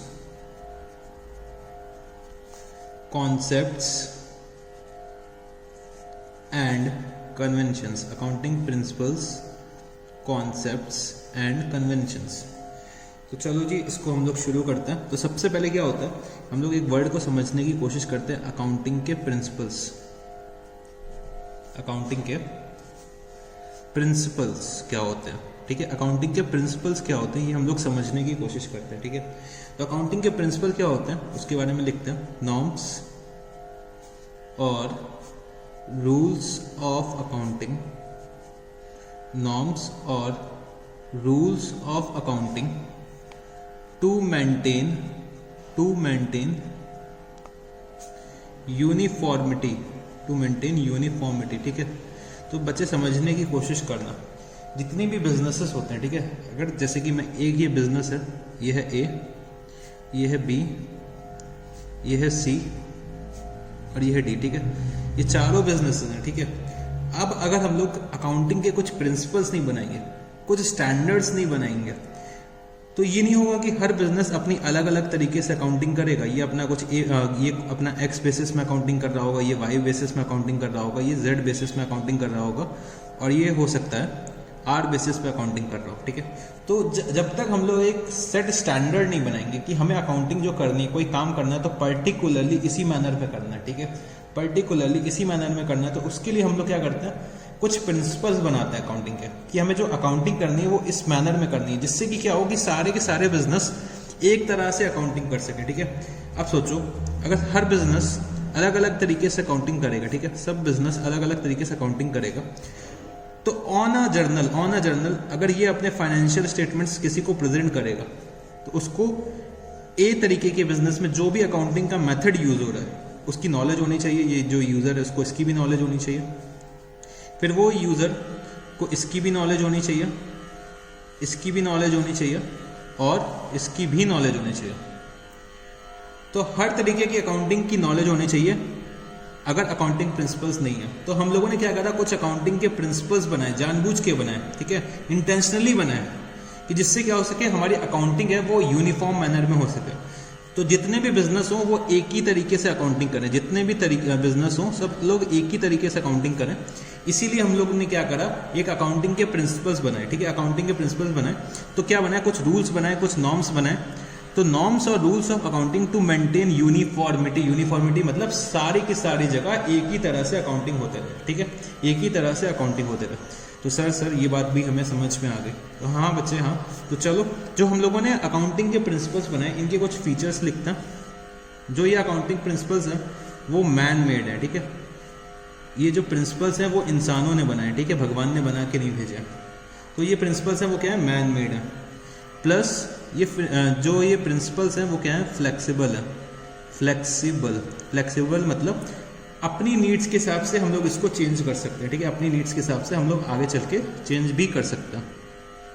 और जो ये प्रिंसिपल्स हैं वो जर्नली एक्सेप्टेड, ठीक है, सब लोगों ने इन प्रिंसिपल्स को एक्सेप्ट कर लिया और हर जगह ये प्रिंसिपल्स आपको दिखेंगे, ठीक है। तो इसी के साथ साथ एक नाम आता है GAAP, generally accepted accounting principles, ठीक है, जनरली एक्सेप्टेड अकाउंटिंग प्रिंसिपल्स, ठीक है। जनरली एक्सेप्टेड अकाउंटिंग प्रिंसिपल्स का मतलब क्या हुआ, वो प्रिंसिपल्स जो सारी की सारी ऑर्गेनाइजेशंस या फिर फर्म्स ने एक्सेप्ट कर लिया है कि हम लोग अपनी जो बिजनेस की अकाउंटिंग होगी वो इस पर्टिकुलर मैनर में करेंगे, जो डिटरमाइन करी गई है, जो सेट करी गई है, जो भी रूल्स बनाए गए, ठीक है। तो वो मेरा क्या हो जाएगा, गैप। तो हमारे जो ये 3 फीचर्स होते हैं वो क्या है, मैन मेड, फ्लेक्सिबल और ये क्या है, अकाउंटिंग प्रिंसिपल्स क्या है, वो है जनरली एक्सेप्टेड, ठीक है। तो सर हमें ये बात भी समझ में आ गई। तो चलो बच्चे और थोड़ा सा आगे बढ़ते हैं। अब हम लोग फिर हम लोग अपने अकाउंटिंग के जो प्रिंसिपल्स होते हैं इन प्रिंसिपल्स को हम लोग 2 पार्ट्स में डिवाइड कर लेते हैं। एक होता है हमारे अकाउंटिंग के कॉन्सेप्ट्स और दूसरा हमारा क्या होता है, अकाउंटिंग के कन्वेंशंस। अकाउंटिंग के कॉन्सेप्ट्स और अकाउंटिंग के कन्वेंशंस, अकाउंटिंग के कन्वेंशंस, ठीक है। तो अकाउंटिंग के कॉन्सेप्ट्स क्या होते हैं, जब हम लोग अकाउंटिंग करते हैं, ठीक है, जब हम लोग अकाउंटिंग करते हैं तो हमें कुछ अजम्पशंस लेने पड़ते हैं। हम लोगों को क्या करना पड़ता है, जब हम लोग अकाउंटिंग करते हैं तो कुछ हमें अजम्पशंस लेने पड़ते हैं। उन अजम्पशंस के बिना क्या है कि हम लोग अपनी अकाउंट्स कर नहीं सकते। तो इसीलिए हम लोग इसको क्या नाम दे देते हैं, accounting assumptions, fundamental accounting assumptions।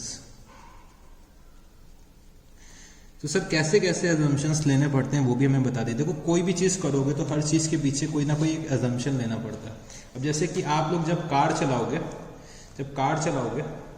तो आपको ये अज्यूम करके चलना पड़ेगा, जो मेरा कार में जो एक्सीलेटर है, ब्रेक है, क्लच है, वो प्रॉपरली काम कर रहा है। ये हमारा अजम्पशन होता है, ठीक है। कभी हम लोग ये नहीं सोच के चलते हैं कि ये चीज़ें नहीं वो फंक्शन प्रॉपर कर रही हैं। तो कोई हमें जब बिजनेस भी करते हैं, बिजनेस जब हम लोग रन करते हैं तो बिजनेस रन करने के लिए भी हमें कुछ अजम्पशंस लेने पड़ते हैं। उन अजम्पशंस को हम लोग क्या बोल देते हैं, फंडामेंटल अकाउंटिंग अजम्पशंस, ठीक है। अकाउंटिंग कॉन्सेप्ट्स के लिए हमें क्या करना पड़ता है, कुछ अजम्पशंस लेने पड़ते हैं जिनको हम लोग क्या बोल देते हैं, फंडामेंटल अकाउंटिंग अजम्पशंस, ठीक है। तो ये अजम्पशंस क्या होते हैं, ठीक है, वो हम लोग समझने की कोशिश करते हैं। फंडामेंटल अकाउंटिंग अजम्पशंस में हमारे 3 अजम्पशंस होते हैं बेसिकली। पहला जो अजम्पशन होता है उसका नाम होता है गोइंग कंसर्न, ठीक है, गोइंग कंसर्न। फिर जो हमारा आता है कंसिस्टेंसी, और जो हमारा लास्ट अजम्पशन होता है वो क्या होता है, अक्रूवल, ठीक है। ये 3 हमारे क्या होते हैं, फंडामेंटल अकाउंटिंग अजम्पशंस होते हैं। तो ये आप लोगों को याद रखना है, ये लोग पूछ सकते हैं what is fundamental accounting assumptions, ठीक है। ये क्वेश्चन जनरली आ जाता है एग्जाम्स में कि what is fundamental accounting assumptions. तो हमें लिखना है गोइंग कंसर्न, कंसिस्टेंसी और अक्रूवल, ठीक है। फिर गोइंग कंसर्न, कंसिस्टेंसी और अक्रूवल को हम लोग चलो थोड़ा सा और डिटेल में समझने की कोशिश करते हैं। तो सर पहले अकाउंटिंग कन्वेंशंस के बारे में तो बता दीजिए। पहले बच्चे इन तीनों के बारे में जब हम लोग डिस्कस कर लेंगे तब हम लोग इस पे आएंगे। तो इसके लिए यहाँ पे थोड़ा सा इतना स्पेस छोड़ देना, ठीक है, 8 से 10 लाइन का स्पेस छोड़ देना। इसमें मेरे को थोड़ा सा समरी लिखाना होगा, तो यहाँ पे 8-10 लाइन छोड़ देना। उसके बाद हम लोग चलो फंडामेंटल अकाउंटिंग अजम्पशंस को इंडिविजुअली डिस्कस करने की कोशिश करते हैं, समझने की कोशिश करते हैं, ठीक है। तो जो सबसे पहले हमने क्या पढ़ा था, अपना अकाउंटिंग का फंडामेंटल अकाउंटिंग अजम्पशंस क्या पढ़ा था, सबसे पहले गोइंग कंसर्न। सर ये गोइंग कंसर्न का क्या मतलब हुआ? तो बच्चे जब हम लोग बिजनेस शुरू करते हैं, जब कभी भी हम लोग ये बिजनेस शुरू करते हैं, जैसे कि ये मैं हूं, ठीक है, ये मैं हूं और मैंने क्या सोचा कि मैं एक बिजनेस शुरू करता हूं। तो जब भी हम लोग बिजनेस शुरू करते हैं हम लोग एक एजम्पशन लेते हैं कि जो हमारा बिजनेस है वो ड्यूरिंग द लाइफ चलता रहेगा, कभी ये बिजनेस एंड नहीं होगा, ठीक है, कभी ये बिजनेस एंड नहीं होगा। इसीलिए हम लोग क्या करते हैं, ये एक एजम्पशन लेते हैं कि कोई भी बिजनेसमैन जब बिजनेस शुरू करता है तो कभी ये सोच के नहीं चलता है कि वो उसे अपना बिजनेस है वो आने वाले नेक्स्ट 4-5 साल 10 साल तक बंद करना पड़ेगा। वो कोई भी बंदा अपना बिजनेस ये सोच के शुरू करता है कि जो ये बिजनेस है उसका ड्यूरिंग द लाइफ चलेगा, ठीक है, सदियों तक चलता रहेगा। इसीलिए हम लोग क्या करते हैं, गोइंग कंसर्न का कंसेप्ट फॉलो करते हैं, गोइंग कंसर्न का एजम्पशन लेते हैं अकाउंटिंग करने के लिए कि हमारा जो बिजनेस है उसकी लाइफ नेवर एंडिंग है, ठीक है, उसकी लाइफ नेवर एंडिंग है। अगर कोई भी बंदा ये सोचेगा कि 2 साल में मैं अपना बिजनेस बंद कर दूंगा तो कैसे काम चलेगा? हम लोगों को अकाउंट्स का जो फंडामेंटल अकाउंटिंग अजम्पशन है वही हर्ट हो जाएगा।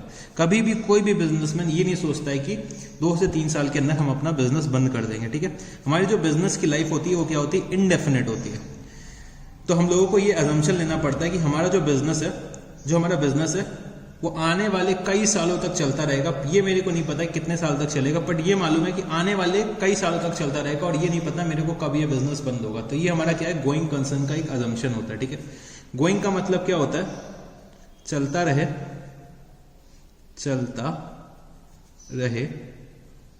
और क्या, कंसर्न का मतलब बिजनेस, ठीक है, चलता रहे बिजनेस, ठीक है, चलता रहे बिजनेस। तो चलो जी बच्चे इसके बारे में थोड़ा सा लिख भी लेते हैं हम लोग। तो लिखते हैं कि हम लोग the business will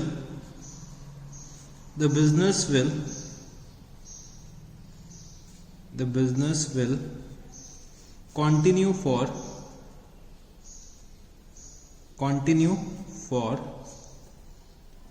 foreseeable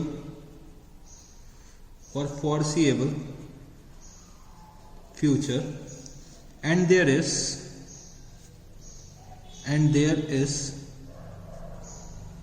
no intention to close the business, ठीक है। The business will continue for a foreseeable future and there is no intention to close the business. ठीक है, हम लोग ये सोच के बिजनेस करते हैं कि वो बिजनेस एक लंबे समय तक चलेगा और कोई हमारा इंटेंशन नहीं होता है कि हम लोग अपने बिजनेस को क्लोज करेंगे। ठीक है, तो इसके लिए एक पॉइंट और भी मैं लिख लेता हूँ, distinction between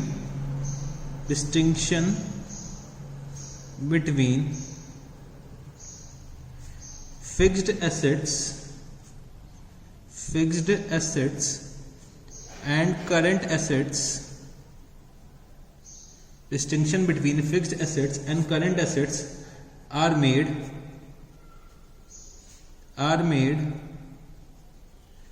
because of this concept. Distinction between fixed assets and current assets are made because of this concept. ठीक है, जो हमारे बिजनेस के फिक्स्ड एसेट्स होते हैं और करंट एसेट्स के बीच में डिफरेंशिएशन हम लोग सिर्फ इसी प्रिंसिपल के बेसिस पे कर सकते हैं।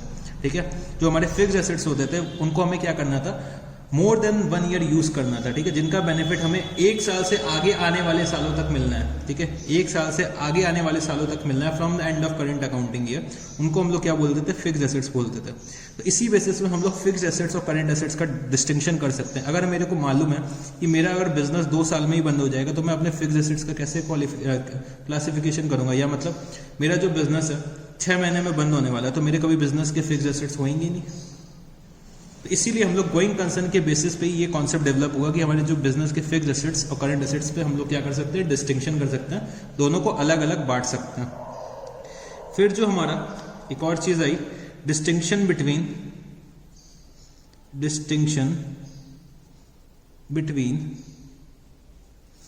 Capital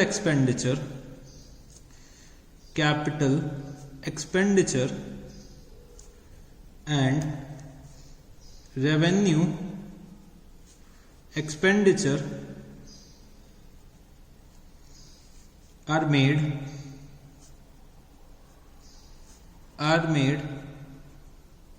because of this concept. Capital expenditure और रेवेन्यू एक्सपेंडिचर के बेस में डिस्टिंक्शन भी हम लोग इसी बेसिस पे करते हैं, किस बेसिस पे, गोइंग कंसर्न पे। कैपिटल एक्सपेंडिचर क्या होता था, जिसका बेनिफिट आने वाले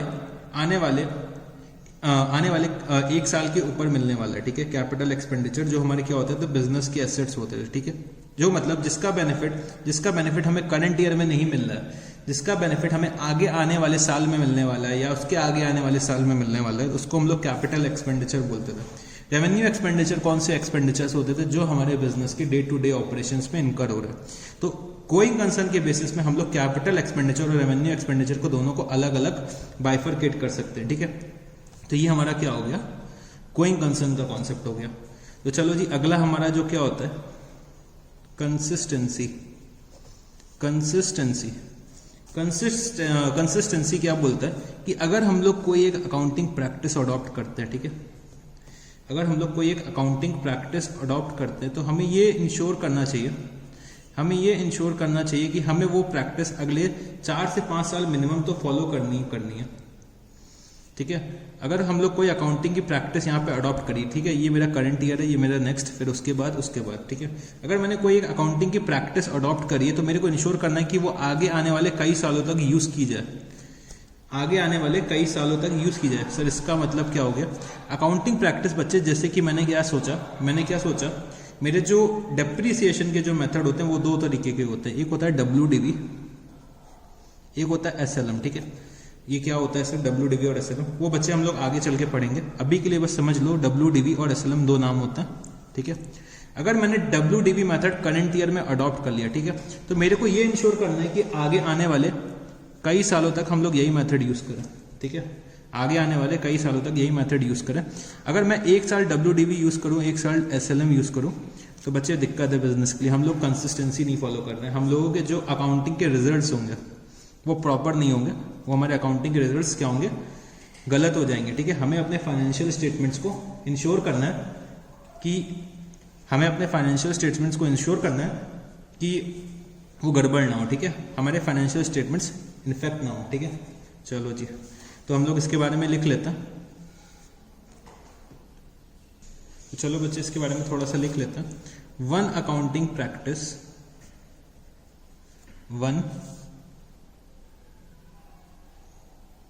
one accounting practice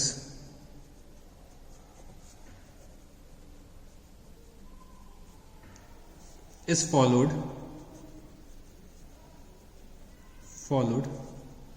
year after year. One accounting practice is followed year after year. ठीक है, it means an accounting practice adopted. It means an accounting practice adopted should be followed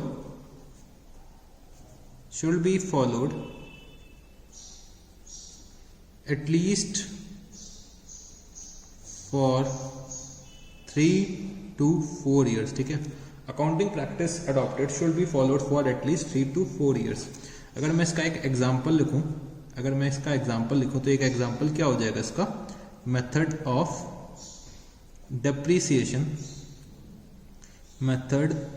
depreciation, या फिर हम लोग एक और एग्जाम्पल लिख सकते हैं, वैल्यूएशन ऑफ इन्वेंट्रीज. अगर मैं एक और एग्जाम्पल लिखना चाहूं तो वैल्यूएशन ऑफ गुडविल. ठीक है, और भी बहुत से एग्जाम्पल होते हैं, तो अभी के लिए इतना हम लोग समझते हैं. ठीक है, ये हमारे क्या हो जाते हैं, अकाउंटिंग के प्रैक्टिसेस हो जाते हैं. हमें क्या करना है, अगर मैं किसी मेथड ऑफ डेप्रिसिएशन को फॉलो कर रहा हूँ तो मैं ये इंश्योर करूँ कि ये मेथड जो है वो आगे आने वाले कई सालों तक यूज हो. ठीक है, अगर मैं इन्वेंट्रीज फीफो बेसिस में या लीफो बेसिस में वैल्यू करता हूँ तो मेरे को इंश्योर करना है कि वही मेथड फॉलो हो. सर ये फीफो और लीफो क्या होता है बच्चे, जब आप ये चैप्टर पढ़ोगे वैल्यूएशन ऑफ इन्वेंट्रीज अभी आगे चल के, तब आप समझ जाओगे कि फीफो क्या होता है और लीफो क्या होता है. वैल्यूएशन ऑफ गुडविल अगर हम लोग वैल्यू करते हैं तो इंश्योर करना है कि हम लोग एक ही मेथड फॉलो करें. जैसे कि एवरेज प्रॉफिट अगर यूज करें तो एवरेज प्रॉफिट ही क्यों ना यूज करें, सुपर प्रॉफिट यूज करते हैं तो सुपर प्रॉफिट ही क्यों ना यूज करें. ठीक है, तो हमें इंश्योर करना है कोई मेथड जो फॉलो हो रहा है वो कई आने वाले सालों तक यूज होना है. ठीक है, तो चलो जी थोड़ा सा और इसके बारे में लिखते हैं इसके बारे में थोड़ा सा.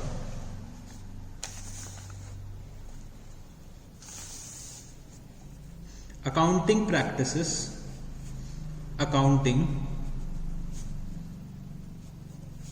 practice can be changed only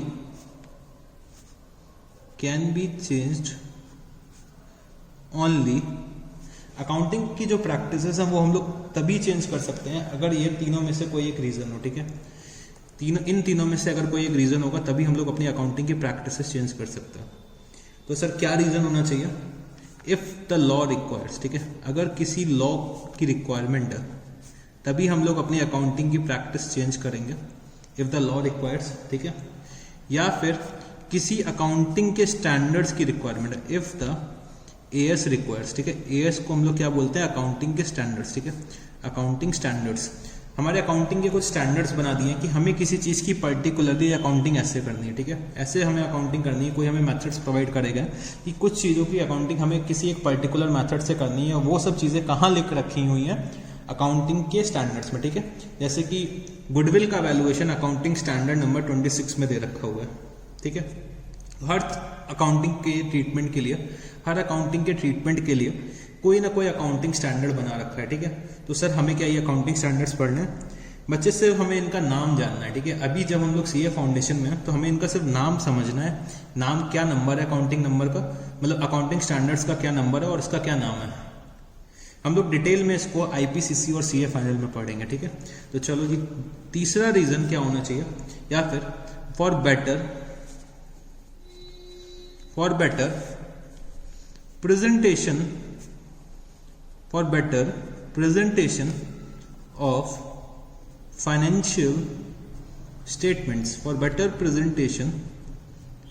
financial statements.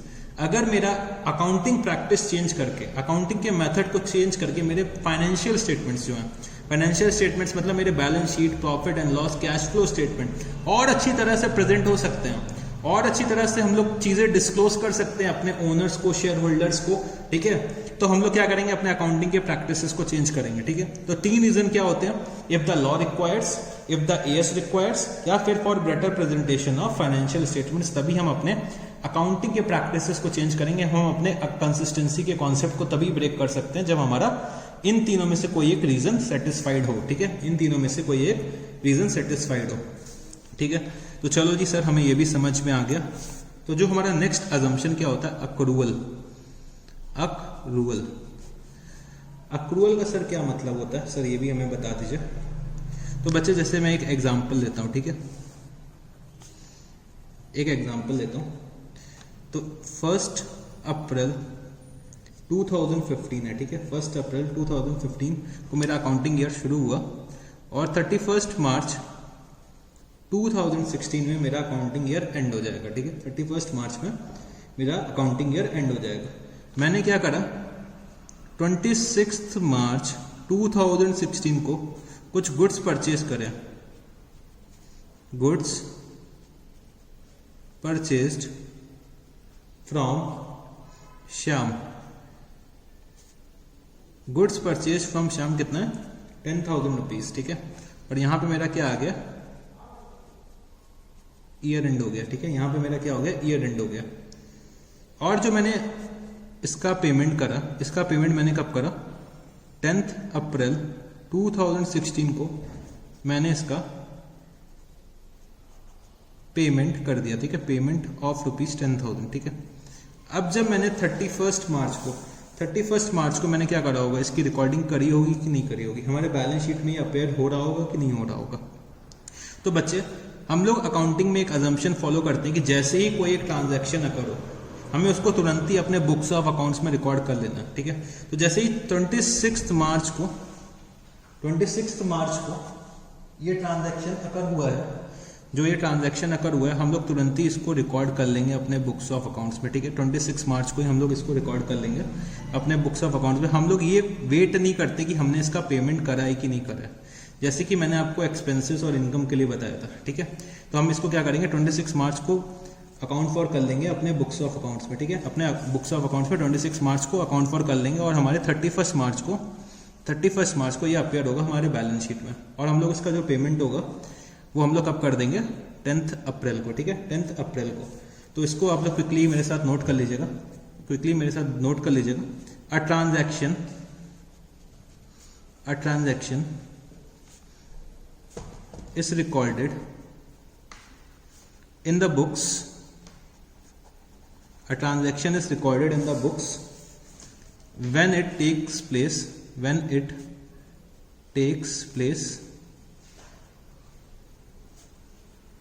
and not when the settlement takes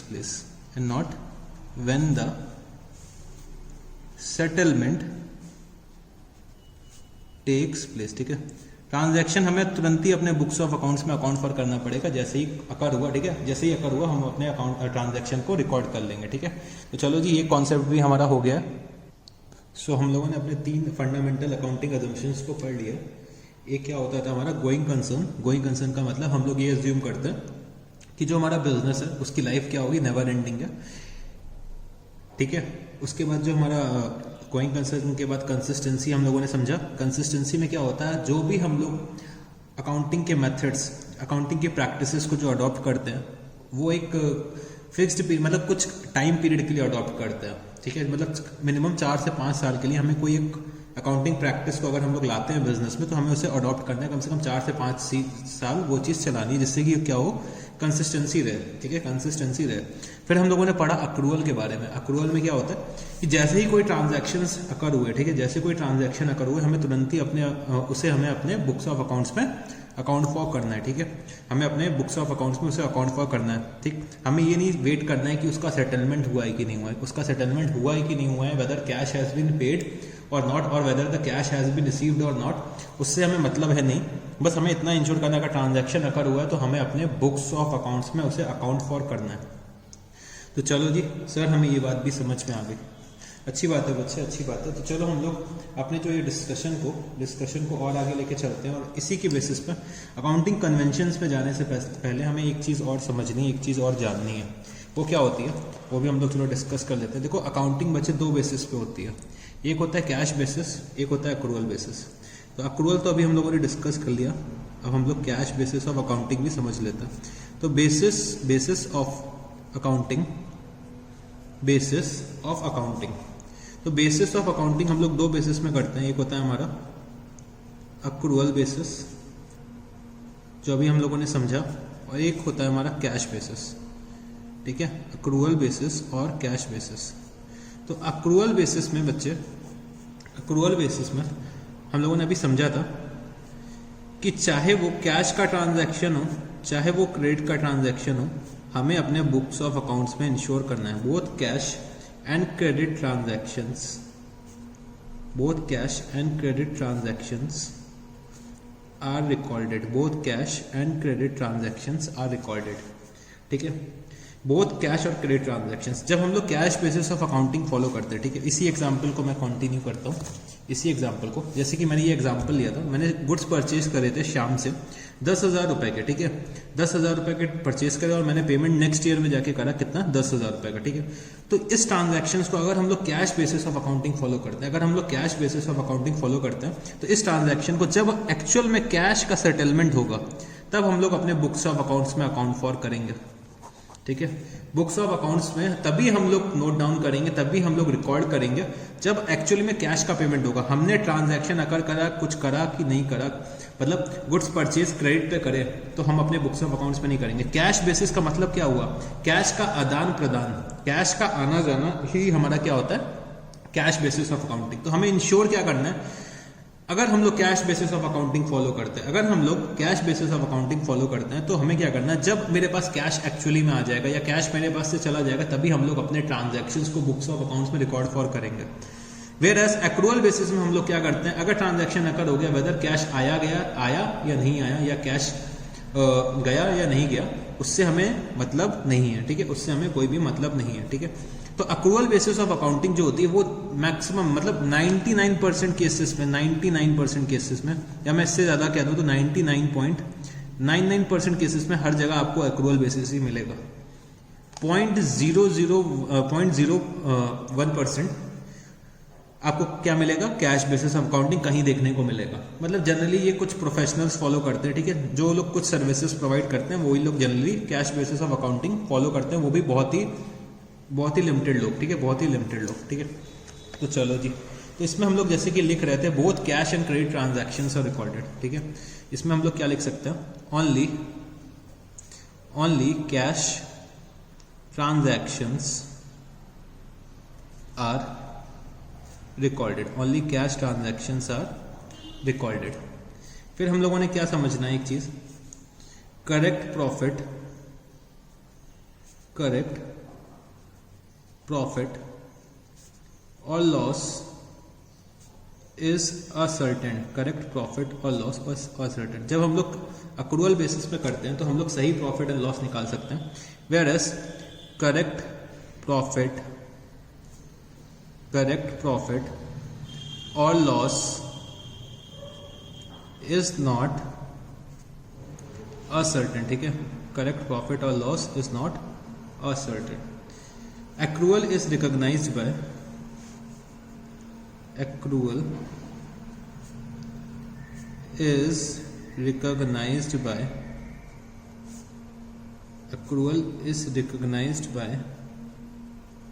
companies act 2013। ठीक है, अक्रूअल कॉन्सेप्ट को कंपनीज एक्ट 2013 भी रिकॉग्नाइज करता है, whereas no recognition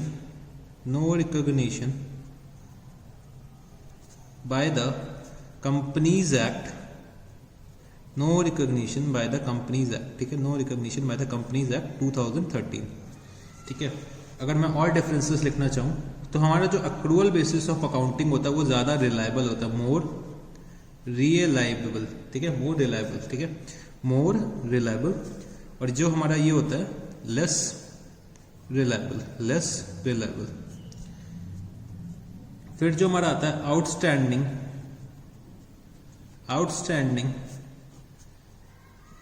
prepaid expenses are adjusted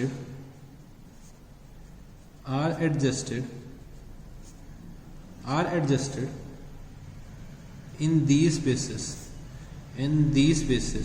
ठीक है, आउटस्टैंडिंग या प्रीपेड एक्सपेंसेस जो हम लोग करते थे, आउटस्टैंडिंग का मतलब क्या होता था, जो हमारे एक्सपेंसेस हमने करंट ईयर में नहीं पे किए, जो मैं अपने फ्यूचर ईयर्स में आने वाले सालों में पे करूंगा, ठीक है। करंट ईयर का खर्चा जो मैं आगे आने वाले सालों में पे करूंगा वो मेरे आउटस्टैंडिंग होते थे। मेरा प्रीपेड क्या होता था, जो मेरे नेक्स्ट ईयर का खर्चा मैंने करंट ईयर में पे कर दिया। तो आउटस्टैंडिंग और प्रीपेड के खर्चे जो होते हैं ना, वो हम लोग एक्रूअल बेसिस ऑफ अकाउंटिंग की वजह से ही फॉलो करते हैं। एक्रूअल बेसिस ऑफ अकाउंटिंग की वजह से ही हम लोग अकाउंट फॉर कर पाते हैं, ठीक है। कैश बेसिस ऑफ अकाउंटिंग में ऐसा कुछ भी नहीं होता। तो आउटस्टैंडिंग या फिर prepaid expenses are not adjusted. Outstanding prepaid expenses are not adjusted. Outstanding prepaid expenses are not adjusted, ठीक है। तो अक्रूवल और कैश बेसिस में ये कुछ डिफरेंसेस होते हैं, ठीक है। तो इसको हम लोगों को याद कर लेना है, ठीक है। हमें इन डिफरेंसेस को याद करना है। हो सकता है ये शायद एग्जाम में आ जाए, ठीक है। इनके डिफरेंसेस शायद एग्जाम में आ जाए, तो हमें ये डिफरेंसेस मालूम होने चाहिए, ठीक है। तो चलो जी, अब हम लोग अपने अकाउंटिंग के कन्वेंशंस की तरफ चलते हैं। हमारे अकाउंटिंग के कन्वेंशंस क्या होते हैं सर, ये भी हमें बता दीजिए, ठीक है। तो हमारे जो अकाउंटिंग के कन्वेंशंस क्या होते हैं, कुछ अकाउंटिंग की प्रैक्टिसेस जो कई सालों से फॉलो होती चली आ रही है। जब हम लोग कुछ अकाउंटिंग की प्रैक्टिस को कई टाइम तक फॉलो करते चले जाते हैं, तो वो एक क्या होता है, एक ट्रेडिशन बन जाता है। जब हम लोग अपने अकाउंटिंग की प्रैक्टिसेस को कई सालों से या कुछ काफी टाइम से फॉलो करते हुए चले आ रहे हैं, तो वो क्या बन जाता है, एक ट्रेडिशन बन जाता है। तो हमारे अकाउंटिंग के जो कन्वेंशंस जो होते हैं वो क्या होते हैं, आउटकम्स ऑफ अकाउंटिंग ट्रेडिशन, ठीक है। जो कुछ प्रैक्टिसेस जो हम लोग पहले से फॉलो करते चले हैं, वो हमारे क्या बन गए, ट्रेडिशंस बन गए, ठीक है। अकाउंटिंग के ट्रेडिशंस बन गए, तो उन्हीं को हम लोग क्या बोल देते हैं, अकाउंटिंग कन्वेंशंस बोल देते हैं। तो बेसिकली अकाउंटिंग कन्वेंशंस कितने होते हैं वो हम लोग चलो नोट डाउन करना शुरू करते हैं, और हमें सब समझना है। तो पहला जो मेरा अकाउंटिंग का कन्वेंशन होता है वो होता है बिजनेस एंटिटी कॉन्सेप्ट, या कह सकते हैं separate entity concept, business entity concept. फिर क्या होता है हमारा एक मनी मेजरमेंट।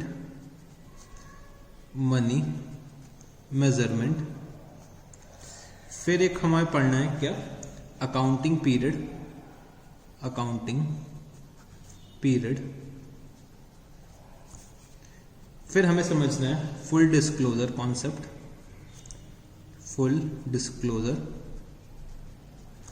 फिर एक और हमें समझना होगा मटेरियलिटी।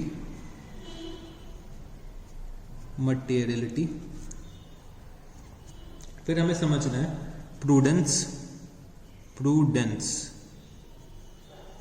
प्रूडेंस या फिर कंजर्वेटिज्म।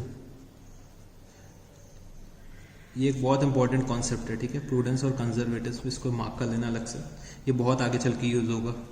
प्रूडेंस और कंजर्वेटिज्म। फिर एक होता है कॉस्ट, या कह सकते हो हिस्टोरिकल कॉस्ट, ठीक है। फिर एक हमारा कॉन्सेप्ट आता है मैचिंग का कॉन्सेप्ट आता है। फिर जो हमारा एक आता है ड्यूल एस्पेक्ट कॉन्सेप्ट, मतलब डबल एंट्री का जो कॉन्सेप्ट होता है ड्यूल एस्पेक्ट कॉन्सेप्ट, ठीक है। फिर एक हमारा आता है रेवेन्यू रिकॉग्निशन, ठीक है, रेवेन्यू रिकॉग्निशन। और जो एक मेरा लास्ट बचा वो कौन सा हो जाएगा, वेरीफिएबल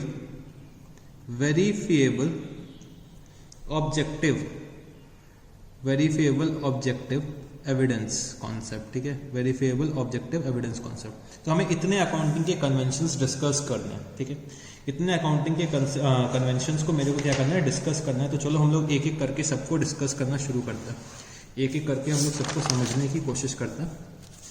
तो चलो जी, सबसे पहला जो मेरा अकाउंटिंग का कन्वेंशन मैंने समझना है उसका नाम क्या है, सेपरेट एंटिटी कॉन्सेप्ट या फिर बिजनेस एंटिटी कॉन्सेप्ट, ठीक है।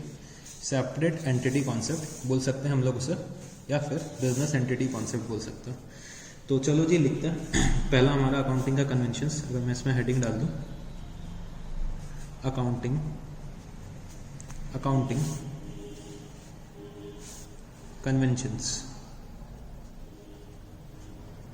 कन्वेंशंस, तो जो मेरा पहला है अकाउंटिंग का कन्वेंशन, उसके बारे में मैं डिस्कस करने जा रहा हूँ। उसका नाम क्या है, सेपरेट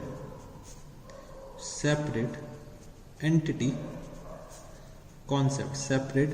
कॉन्सेप्ट। तो जो हमारा सेपरेट एंटिटी कॉन्सेप्ट क्या बोलता है, हमारा सेपरेट एंटिटी कॉन्सेप्ट ये बोलता है कि जो ये मैं बिजनेस का ओनर हूँ, ठीक है, ये मैं हूँ और मैं क्या हूँ, ओनर अपने बिजनेस का, ठीक है, ये मेरा बिजनेस है और मैं इस बिजनेस का ओनर है, ठीक है। मैं अपने बिजनेस में कुछ पैसा लगाता हूँ, उसको क्या मैं बोल देता हूँ, कैपिटल, ठीक है, मैं उसको कैपिटल बोल देता हूँ। तो कैपिटल लेट्स टेक, मैंने 10,000 रुपीज इन्वेस्ट किया, ठीक है। तो बिजनेस क्या बोलता है, बिजनेस हमारा क्या बोलता है, ये कैपिटल जो है, जो ये कैपिटल है वो बिजनेस के लिए लायबिलिटी है, ठीक है। बिजनेस हमारा ये बोलता है कि हमारा जो ओनर है वो बिजनेस से सेपरेट है, मतलब बिजनेस एक अलग एंटिटी है और एक ओनर जो है उसका वो अलग एंटिटी है। तो बिजनेस और ओनर को अलग अलग ट्रीट किया जाना है। और जो ओनर ने जो बिजनेस में पैसा इन्वेस्ट किया है उसको हम लोग क्या मानते हैं, बिजनेस की लायबिलिटी मानते हैं एक तरीके से। कभी देखना, जब हम लोग अभी बैलेंस शीट बनाएंगे तो बैलेंस शीट के लायबिलिटीज के साइड में ही कैपिटल आता है, तो वो क्या है, बिजनेस के लिए एक लायबिलिटी है। बिजनेस को क्या करना है, जब ये बिजनेस बंद होगा, जब ये बिजनेस क्लोज डाउन होगा, तो ओनर को पूरा का पूरा पैसा वापस करना होगा। ओनर नो डाउट बिजनेस में पैसा इन्वेस्ट कर रहा है, बट उसका भी तो कुछ फाइनेंशियल स्टेक है। अगर ओनर जो हमारा है वो बिजनेस में पैसा जो इन्वेस्ट कर रहा है, तो इन रिटर्न वो प्रॉफिट भी तो ले रहा है, कोई फ्री में तो अपना पैसा इन्वेस्ट नहीं कर रहा है। अगर वो बिजनेस में पैसा इन्वेस्ट कर रहा है तो प्रॉफिट भी तो ले रहा है, कुछ ना कुछ इन रिटर्न भी तो ले रहा है, कुछ घर के खर्चों के लिए ड्रॉइंग्स भी तो कर रहा है। तो हमारा जो सेपरेट एंटिटी कॉन्सेप्ट क्या बोलता है कि जो हमारा बिजनेस है वो ओनर से अलग है। ओनर और बिजनेस को हम लोग अलग अलग ट्रीट करेंगे, हम लोग ओनर और बिजनेस को अलग अलग ट्रीट करेंगे, दोनों को अलग अलग एज अ पर्सन ट्रीट किया जाएगा, ठीक है, सेपरेट पर्सन ट्रीट किया जाएगा। तो चलो जी इसके बारे में लिख लेते हैं। Business is treated as separate entity. Business is treated as separate entity, distinct from its owner. Business is treated as separate entity distinct from its owner. For example, capital is treated as liability. Capital is treated as liability. Capital हमारी क्या मानी जाती है, business की liability मानी जाती है, ठीक है। फिर जो हमारा दूसरा कॉन्सेप्ट है, ठीक है, दूसरा कॉन्सेप्ट में अब हम लोग आते हैं। जो दूसरा कॉन्सेप्ट हमारा क्या है, money measurement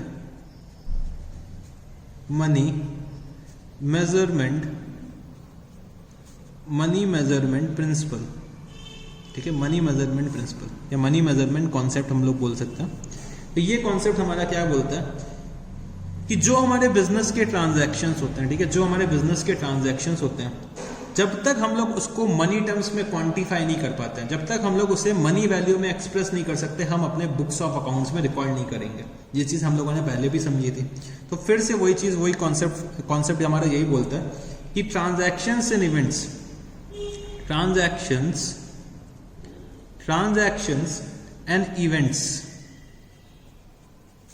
that can be expressed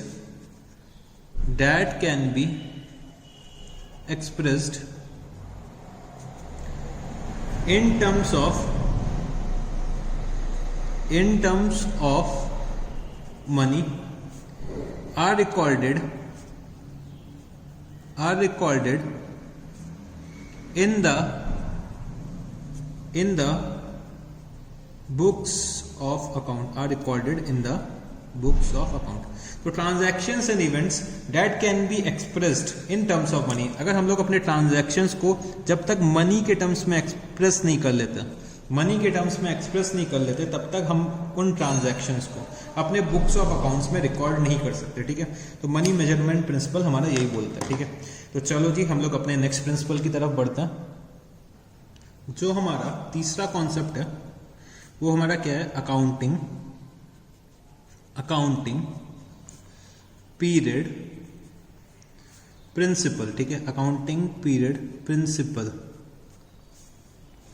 accounting period principle हमारा क्या कहता है कि जो हमारा बिजनेस है हमें उसको क्या करना है, कई सालों में डिवाइड कर देना है। मतलब हमें अपने बिजनेस की लाइफ को एक लाइफ को कई सालों में डिवाइड कर देना है और उस लाइफ को हम लोग कोशिश करेंगे कि एक एक साल के पीरियड में डिवाइड कर सकें, जिससे कि हमें क्या पता चल सके, अपने बिजनेस का प्रॉफिट एंड लॉस हर साल का हम लोग निकाल सकें। ठीक है, हर बिजनेसमैन क्या सोचता है कि उसको टाइम टू टाइम अपने बिजनेस का प्रॉफिट पता चल सके, अपने टाइम टू टाइम बिजनेस का रिटर्न पता चल सके, जिससे कि उसको क्या हो ना, प्रॉफिट क्या होता है, एक मोटिवेशन फैक्टर होता है बिजनेसमैन के लिए। जब बिजनेस अच्छा प्रॉफिट अर्न करता है तो जो उसका ओनर होता है ना, वो बिजनेस के लिए और मेहनत करता है और प्रॉफिट अर्न करने के लिए कोशिश करता है। ठीक है, तो हमें क्या इंश्योर करना है, जो हमारे अब ओनर को क्या होगा, अगर सोचो अगर हम लोग गोइंग कंसर्न कॉन्सेप्ट फॉलो कर रहे हैं, ठीक है, गोइंग कंसर्न कॉन्सेप्ट फॉलो कर रहे हैं, तो यहाँ पे मैंने बिजनेस शुरू किया और business is never ending. Business is never ending मतलब बिजनेस कभी खत्म ही नहीं होगा। तो भाई एक्चुअल प्रॉफिट और लॉस बिजनेस से कब डिटरमाइन होगा? एक्चुअल प्रॉफिट और लॉस बिजनेस से तभी डिटरमाइन हो पाएगा जब बिजनेस का एंड आ जाएगा। मानते हो कि नहीं? ठीक है, हमारा एक्चुअल प्रॉफिट और लॉस तभी तो निकल पाएगा जब हमारे बिजनेस का एंड आ जाएगा। बट एंड आने से पहले बिजनेसमैन को भाई पता तो होना चाहिए कि हम लोग अपने बिजनेस से कमा रहे हैं कि हम लोग लॉस इनकर कर रहे हैं। तो इसी के लिए हम लोगों ने क्या करा, अपना जो अकाउंटिंग का पीरियड है, अकाउंटिंग पीरियड हमने एक डिटरमाइन करा कि हम लोग क्या करेंगे, हर साल के एंड में, एवरी ईयर के एंड में हम लोग क्या करेंगे, एक प्रॉफिट एंड लॉस अकाउंट बनाएंगे, एक बैलेंस शीट बनाएंगे। ठीक है, एक प्रॉफिट एंड लॉस अकाउंट बनाएंगे और बैलेंस शीट बनाएंगे और अपना प्रॉफिट मतलब हमारे इनकम स्टेटमेंट और पोजीशन स्टेटमेंट हम अपने बिजनेस का निकाल पाएंगे। ठीक है, इसीलिए ये क्या करा गया, अकाउंटिंग पीरियड का कॉन्सेप्ट लाया गया। ठीक है, अकाउंटिंग पीरियड का कॉन्सेप्ट लाया गया। तो चलो बच्चे, इसके बारे में भी थोड़ा सा लिख लेते हैं हम लोग, इसके बारे में भी थोड़ा सा नोट डाउन कर लेते हैं। तो चलो जी, life of an enterprise, life of an enterprise, life of an enterprise is divided into time intervals known as accounting periods, at the end of which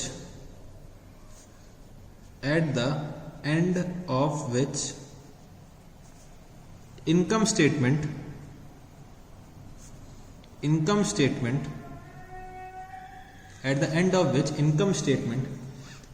and position statement is prepared, at the end of which income statement and position statement is prepared।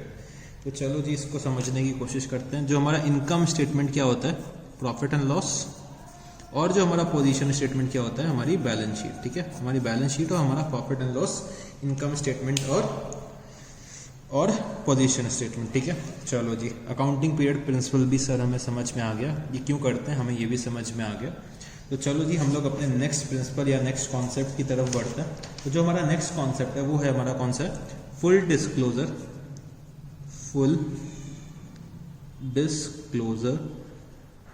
Principal. ठीक है, full disclosure principal. ठीक है, तो चलो पहले हम लोग उसके बारे में थोड़ा सा नोट डाउन कर लेते हैं। All the significant information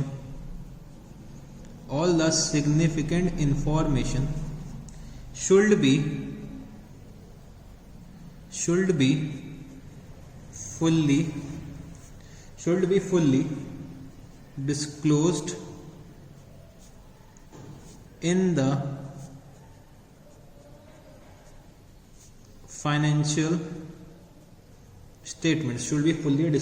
the financial statements, Example, contingent liability is shown as footnote to the balance sheet, to the balance sheet. ठीक है, तो इसका मतलब क्या होता है सर, फुल डिस्क्लोजर का मतलब क्या होता है? हमें ये इंश्योर करना है कि जो हमारे बिजनेस की स्पेसिफिक इंफॉर्मेशन है, सिग्निफिकेंट इंफॉर्मेशन है, जो मेरे को लगता है कि अगर मैं डिस्क्लोज ना करूं, अगर मैं अपने शेयर होल्डर्स को ना बताऊं, अगर मैं अपने ओनर्स को ना बताऊं, उससे क्या होगा, हमारे बिजनेस के ऑपरेशंस हैम्पर हो सकते हैं। अगर इंफॉर्मेशन डिस्क्लोज ना करूं, अगर मैं इंफॉर्मेशन ना डिस्क्लोज करूं, तो उससे क्या होगा, हमारे बिजनेस के ऑपरेशंस हैम्पर हो सकते हैं। तो हमें ये इंश्योर करना है कि हमें अपने सारे के सारे इंफॉर्मेशन, हमारी सारे की सारी सिग्निफिकेंट इंफॉर्मेशन हमें क्या करनी है, डिस्क्लोज करनी है। कहाँ डिस्क्लोज करनी है, अपने फाइनेंशियल स्टेटमेंट्स में। अगर हमने अपने फाइनेंशियल स्टेटमेंट्स में सारी की सारी चीजें डिस्क्लोज कर दी, तो अल्टीमेटली जो भी फाइनेंशियल स्टेटमेंट्स रीड करेगा, उसको हमारे बिजनेस की पूरी नॉलेज हो जाएगी। तो हमें इंश्योर करना है कि हमारे बिजनेस के जो सिग्निफिकेंट ट्रांजैक्शंस हैं, सिग्निफिकेंट इंफॉर्मेशन है, सिग्निफिकेंट इवेंट्स हैं, वो हमें क्या करना है, डिस्क्लोज ऑफ करना है। डिस्क्लोज ऑफ कहाँ पे करना है, अपने फाइनेंशियल स्टेटमेंट्स में करना है।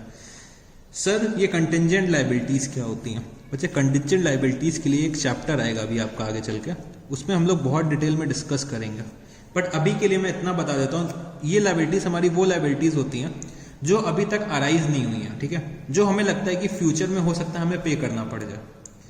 मेरे को लगता है कि मेरे ऊपर एक कोर्ट में केस चल रहा है, मेरे ऊपर कोर्ट में केस चल रहा है, हो सकता है वो मैं केस जीत जाऊं, हो सकता है मैं वो केस हार भी सकता हूं।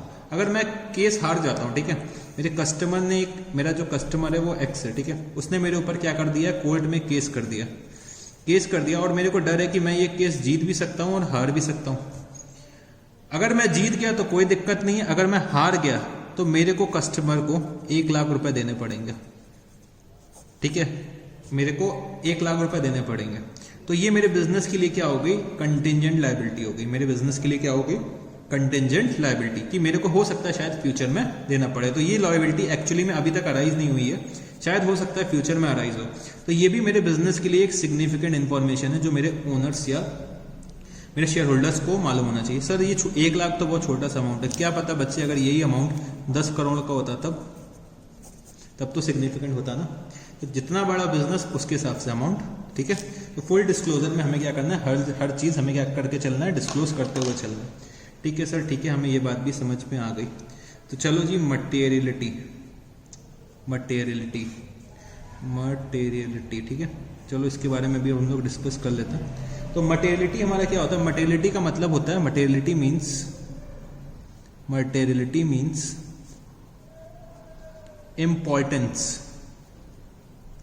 इम्पोर्टेंस, ठीक है, materiality means importance.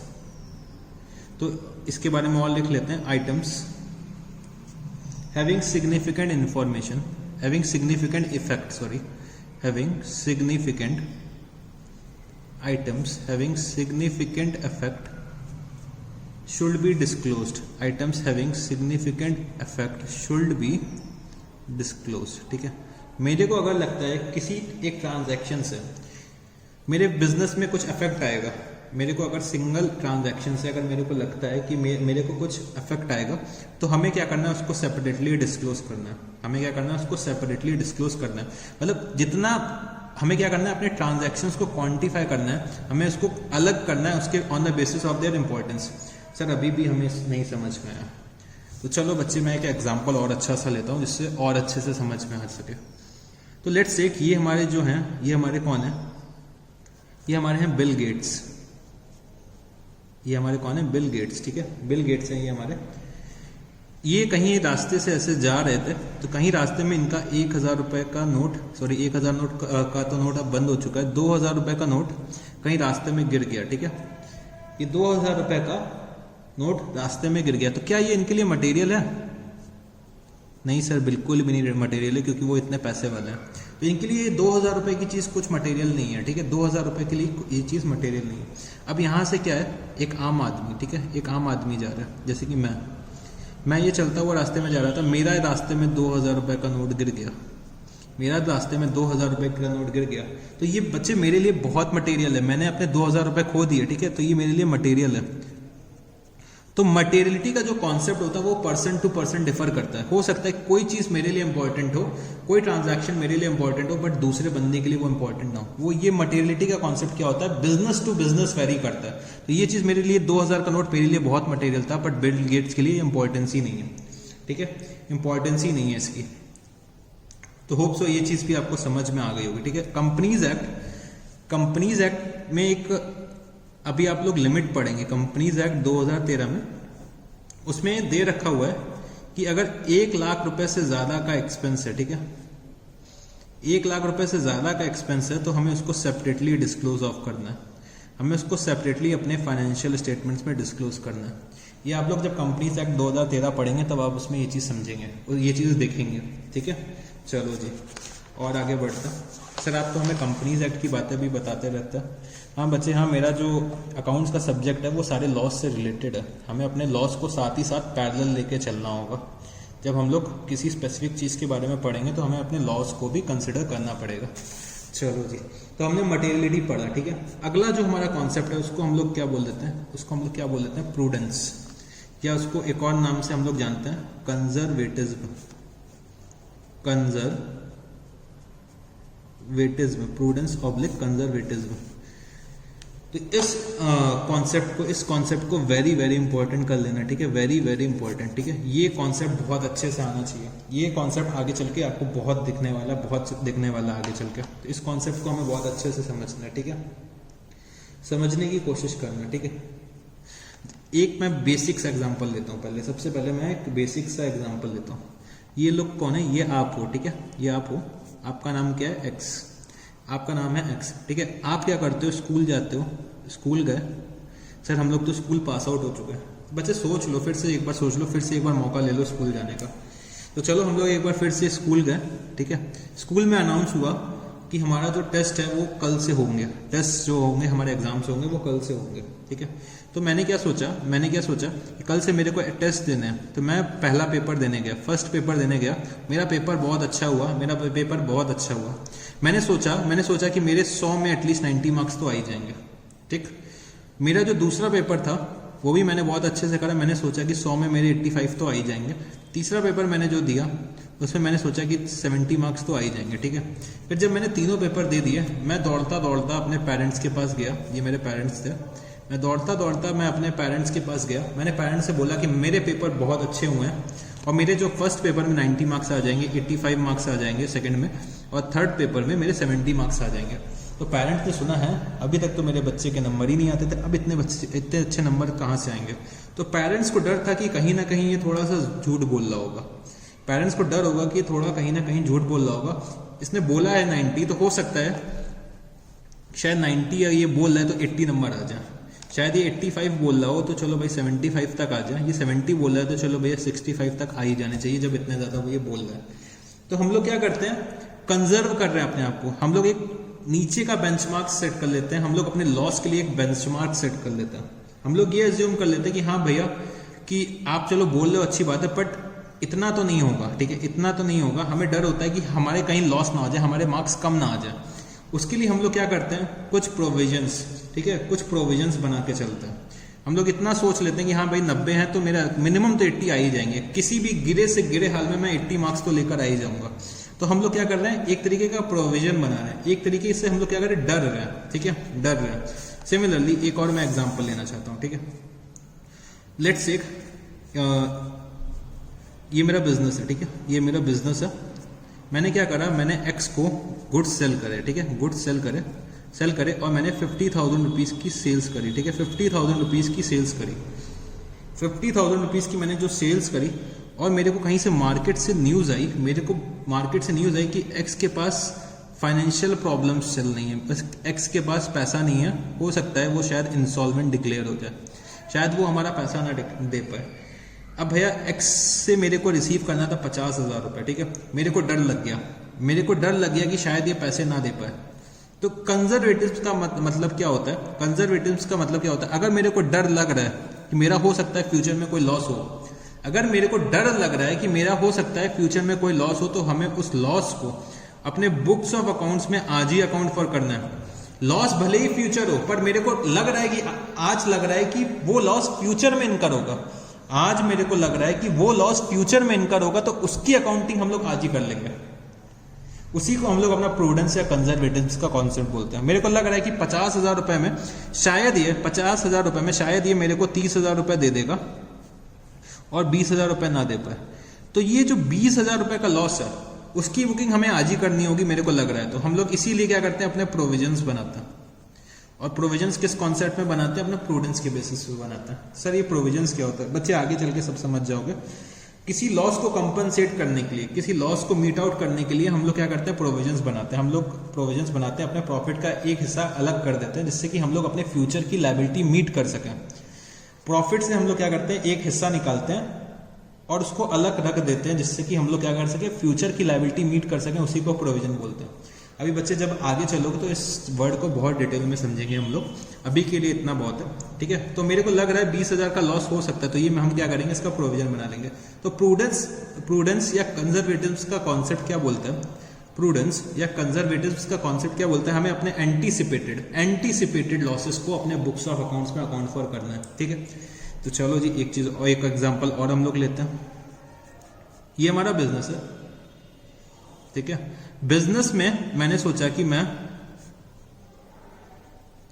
Goods purchase करके लाया, ठीक है। गुड्स परचेस करके लाया, 20,000 रुपीज के मैं गुड्स परचेस करके लाया, ठीक है। आज मेरा क्या हुआ? अकाउंटिंग ईयर एंड यहाँ पे हो गया। और मैंने क्या सोचा कि नेक्स्ट ईयर मैंने जितने ये गुड्स 20,000 रुपीज के परचेस करे, मैं इसको सेल कर दूंगा 30,000 रुपीज से। 30,000 रुपीज पे मैं इसको क्या करूंगा? सेल कर दूंगा। मतलब मेरा प्रॉफिट जो राइज हो जाएगा 10,000 रुपए का। तो क्या हमें इस प्रॉफिट को अपने बुक्स ऑफ अकाउंट्स में रिकॉर्ड आज कर लेना चाहिए? क्या हमें जो फ्यूचर में हम लोग सेल्स करने वाले हैं, तो फ्यूचर में जो हम लोगों को इनकम होने वाली है, क्या हमें इसे अपने बुक्स ऑफ अकाउंट में लिख लेना चाहिए? नोट डाउन कर लेना चाहिए? रिकॉर्ड कर लेना चाहिए? नहीं बच्चे नहीं। मैंने क्या बोला कि हमें अपने सिर्फ लॉसेस को सिर्फ अकाउंट फॉर करना है, ठीक है। हम लोगों का क्या होता है? कंजर्व हो रहे हैं, हम अपने आप को प्रोटेक्ट कर रहे हैं। प्रॉफिट जब होगा तब तो हम अकाउंट फॉर कर ही लेंगे ना। हमें अपने लॉस को हमें अपने सिक्योर करते हुए चलना है। तो यही कंजर्वेटिव्स का कॉन्सेप्ट बोलता है। कंजर्वेटिव्स का कॉन्सेप्ट क्या बोलता है? कि हमें अपने लॉसेस को रिकॉर्ड करके चलना है, अकाउंट फॉर करते हुए चलना है, ठीक है। बट हम अपने प्रॉफिट को तभी अकाउंट फॉर करेंगे जब वो एक्चुअली में अर्न हो जाएगा। जब वो एक्चुअली में प्रॉफिट अर्न हो जाएगा तब हम उसे अपने बिजनेस में अकाउंट फॉर कर लेंगे, ठीक है। तो इस कॉन्सेप्ट को मैंने बहुत अच्छे से समझाने की कोशिश की है। होप सो आप लोगों को समझ में भी आ गया होगा, ठीक है। ये कॉन्सेप्ट बहुत ही इंपॉर्टेंट होता है, ठीक है। इसको हमें मतलब सीए फाइनल तक हमें याद रखना होगा, ठीक है। ये कॉन्सेप्ट हमारा पीछा नहीं छोड़ेगा। तो चलो जी इसके बारे में थोड़ा सा लिख लेते हैं। ये कॉन्सेप्ट क्या बोलता है? Do not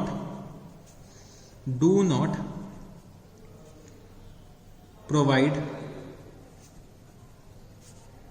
for anticipated profit. Do not provide for anticipated profit, but provide for anticipated losses. But provide for anticipated losses, ठीक है। हमें अपने लॉसेस को अकाउंट फॉर करना है, बट हमें अपने प्रॉफिट्स को अकाउंट फॉर नहीं करना है, ठीक है। इसके हम लोग एग्जांपल्स लिख लेते हैं। तो example number 1, creation of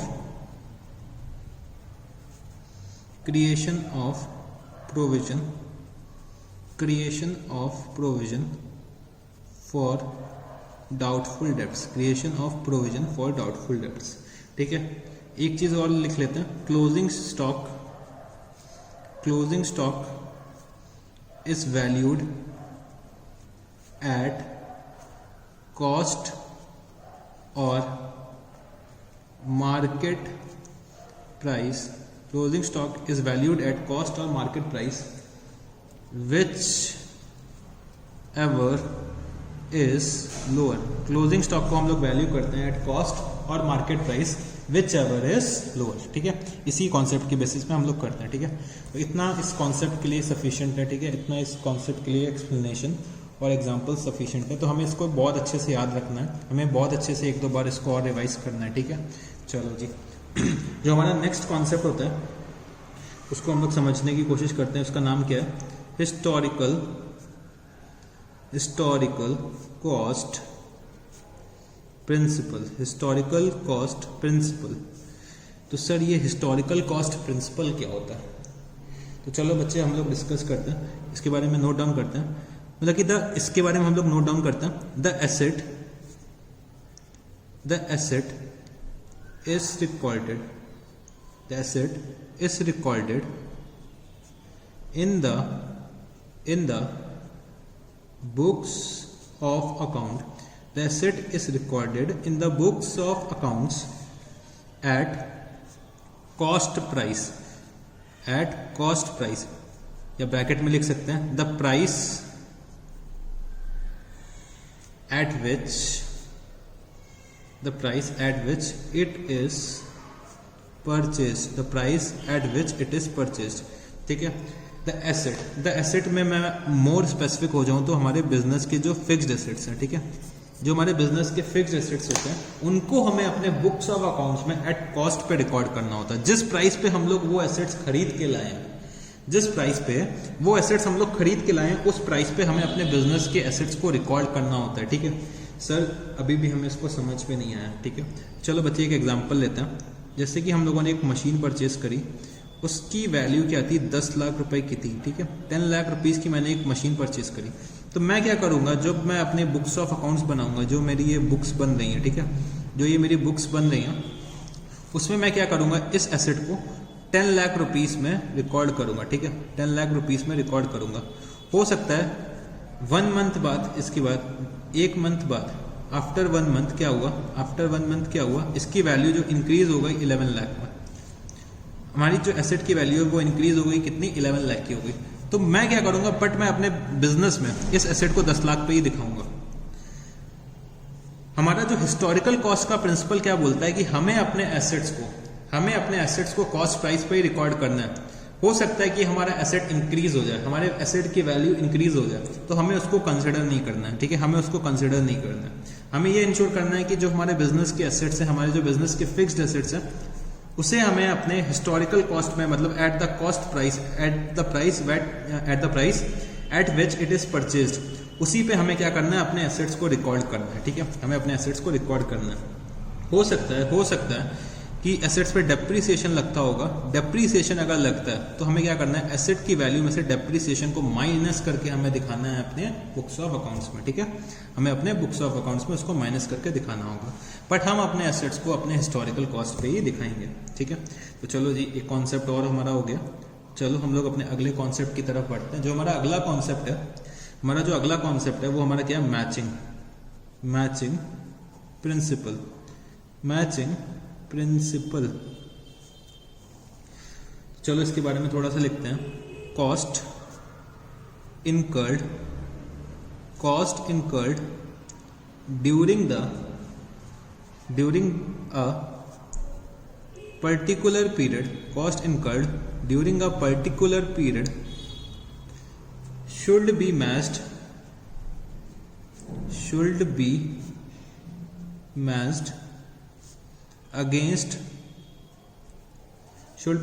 against the revenue of that period. Cost incurred during a particular period should be matched against the revenue of that period. ठीक है, चलो जी, इसको भी हम लोग समझते हैं। जब हम लोग अभी हम लोगों ने एक कॉन्सेप्ट पढ़ा था, अकाउंटिंग पीरियड का कॉन्सेप्ट। अकाउंटिंग पीरियड के कॉन्सेप्ट में हमने ये कंक्लूजन निकाला था कि हमें अपने अकाउंटिंग का जो टोटल हमारे जो बिजनेस की लाइफ होती है, हमें उसको कई पार्ट्स में डिवाइड करना है। ठीक है, तो जो लेट्स टेक कि हमारा क्या है, एक अकाउंटिंग का ईयर, ये हमारा 1 साल है। ठीक है, हमें इंश्योर करना है कि इस साल में जो रेवेन्यू इनकर किया, हमने जो भी रेवेन्यू इस साल में इनकर किया, ठीक है, इस रेवेन्यू को अर्न करने के लिए जितने भी एक्सपेंसेस करे हैं इस रेवेन्यू को अर्न करने के लिए, जितने भी एक्सपेंसेस करे हैं इस रेवेन्यू को अर्न करने के लिए, हमें दोनों को मैच ऑफ करना है, हमें दोनों को मैच करना है, हमें दोनों को कंसिडर करना है, और इसी के बेसिस में हमें अपना प्रॉफिट या लॉस निकालना है। हमें अपने बिजनेस के रेवेन्यूज को अपने एक्सपेंसेस के साथ मैच करना है और हमें अपना प्रॉफिट या लॉस निकालना है। तो ये हमारा कॉन्सेप्ट क्या बोलता है कि cost incurred during a particular period should be matched against the revenue of that period. ठीक है, against the revenue of that period. अगर मैं और लिखवाना चाहूं तो टू डिटरमाइन द प्रॉफिट और लॉस। ठीक है, टू डिटरमाइन द प्रॉफिट और लॉस। तो हमें इंश्योर करना, जितना भी रेवेन्यू हमने इनकर करा है, मतलब अर्न करा है ड्यूरिंग अ पर्टिकुलर पीरियड, हमें उसको मैच करना है अपने एक्सपेंसेस से जो हमने सेम पीरियड के लिए इनकर करें। ठीक है, जो हमने सेम पीरियड के लिए इनकर करें, इंश्योर करना है कि जो इस पीरियड के एक्सपेंसेस होंगे वही हमें कंसिडर करना है। नेक्स्ट ईयर के एक्सपेंसेस हम नहीं कंसिडर कर सकते करंट ईयर का प्रॉफिट या लॉस निकालने में, या फिर प्रीवियस ईयर के हम लोग एक्सपेंसेस नहीं कंसिडर कर सकते अपना प्रॉफिट या लॉस निकालने के लिए करंट ईयर का, ठीक है। तो हमें अपने एक्सपेंसेस और रेवेन्यू को मैच करना है और अपना प्रॉफिट या लॉस निकालना है। तो ये हमारा कौन सा कॉन्सेप्ट बोलता है, मैचिंग का, ठीक है। तो मैचिंग कॉन्सेप्ट के बेसिस में ही हम लोग अपना प्रॉफिट या लॉस निकाल पाते हैं। तो सर हमें ये चीज़ भी समझ में आ गई, चलो अच्छी बात है बच्चे, अच्छी बात है। हम लोग अपने नेक्स्ट कॉन्सेप्ट की तरफ बढ़ते हैं। तो जो हमारा नेक्स्ट कॉन्सेप्ट है वो हमारा कौन सा है, ड्यूल एस्पेक्ट कॉन्सेप्ट। तो ये कॉन्सेप्ट हमारा क्या बोलता है कि every transaction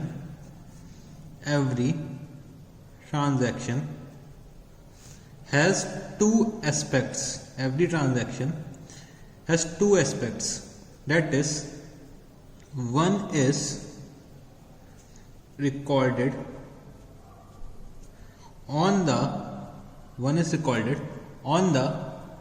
debit side, and another is recorded on the credit side, ठीक है।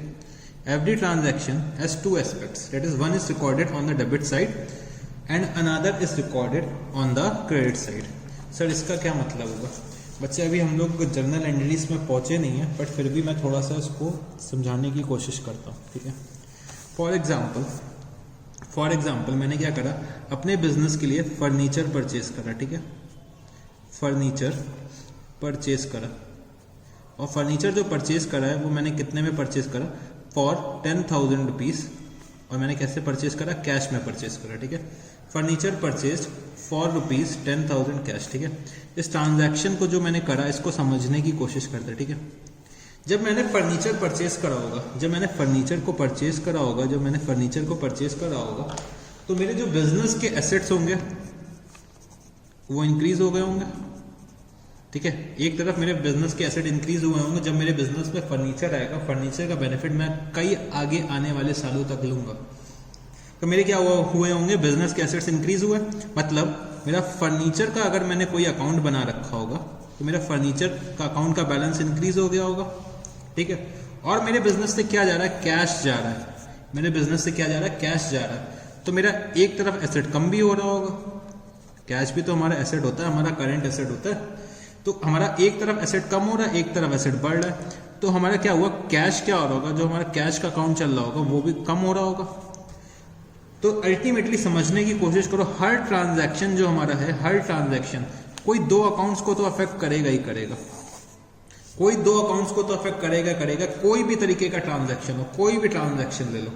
जैसे कि अगर मैं गुड्स भी परचेज करके लाता हूं तो मेरा क्या हो रहा होगा, परचेज अकाउंट का बैलेंस इंक्रीज हो रहा होगा और मेरे बिजनेस से कैश जा रहा होगा। दो जगह अफेक्ट करा, हर ट्रांजैक्शन हमारे अकाउंट्स में दो जगह अफेक्ट करेगा, मतलब दो अकाउंट्स को अफेक्ट करेगा ही करेगा, एक को डेबिट साइड में करेगा और एक को क्रेडिट साइड में करेगा। तो हर डेबिट का एक क्रेडिट होता है, हर डेबिट का एक क्रेडिट जरूर होगा। इसी पे हमारा अकाउंटिंग का पूरा डबल एंट्री सिस्टम बेस्ड है। हमारा जो डबल एंट्री सिस्टम है वो क्या बोलता है कि हर डेबिट का एक क्रेडिट होता है, मतलब हर ट्रांजैक्शंस के दो एस्पेक्ट्स होंगे, एक होगा डेबिट साइड पे, एक होगा क्रेडिट साइड पे, एक होगा डेबिट साइड पे, दूसरा होगा कहां पे, क्रेडिट साइड पे। तो ये हमें इंश्योर करना है कि हर ट्रांजैक्शन के दो एस्पेक्ट्स होते हैं, यही हमारा ड्यूल एस्पेक्ट कॉन्सेप्ट होता है। अभी मैं डबल एंट्री सिस्टम पे और डिटेल में अभी आगे चल के जब आऊंगा तब और डिटेल में मैं डिस्कस करूंगा। अभी के लिए हमें ये कैसे समझना है कि हर ट्रांजैक्शन दो अकाउंट्स को अफेक्ट करता है, एक डेबिट साइड पे, एक क्रेडिट साइड पे। तो ये हमारा क्या होता है, डबल एंट्री सिस्टम होता है, हमारा क्या होता है, डबल एंट्री का सिस्टम होता है। चलो जी सर, हमें ये बात भी समझ में आ गई। तो हमारा जो अगला जो हमारा अकाउंटिंग का कन्वेंशन होता है वो क्या होता है, रेवेन्यू रिकॉग्निशन प्रिंसिपल। तो रेवेन्यू रिकॉग्निशन प्रिंसिपल, जो हमारा रेवेन्यू रिकॉग्निशन प्रिंसिपल होता है वो हमारा बेसिकली अक्रूवल कॉन्सेप्ट पे बेस्ड है। अगर हमें अक्रूवल कॉन्सेप्ट समझ में आ गया तो हमें रेवेन्यू रिकॉग्निशन प्रिंसिपल भी समझ में आ जाएगा। तो रेवेन्यू रिकॉग्निशन प्रिंसिपल क्या बोलता है, revenue is recognized, revenue is recognized in the, revenue is recognized in the period in which it is earned, irrespective of the fact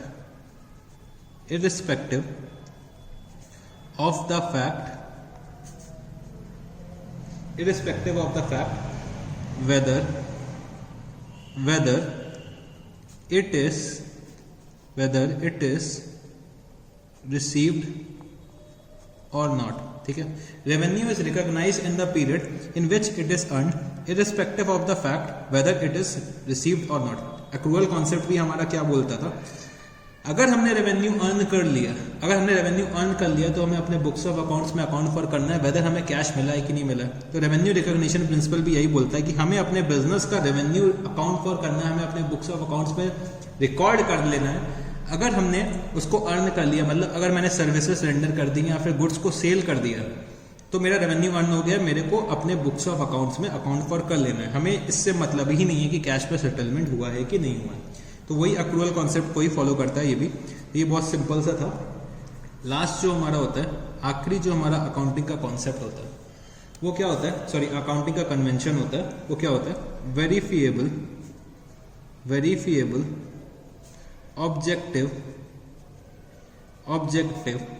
evidence principle, verifiable objective evidence principle. तो ये हमारा principle क्या बोलता है, there must B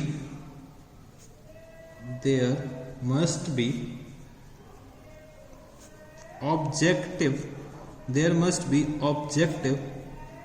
evidence of transaction, there must be objective evidence of transaction which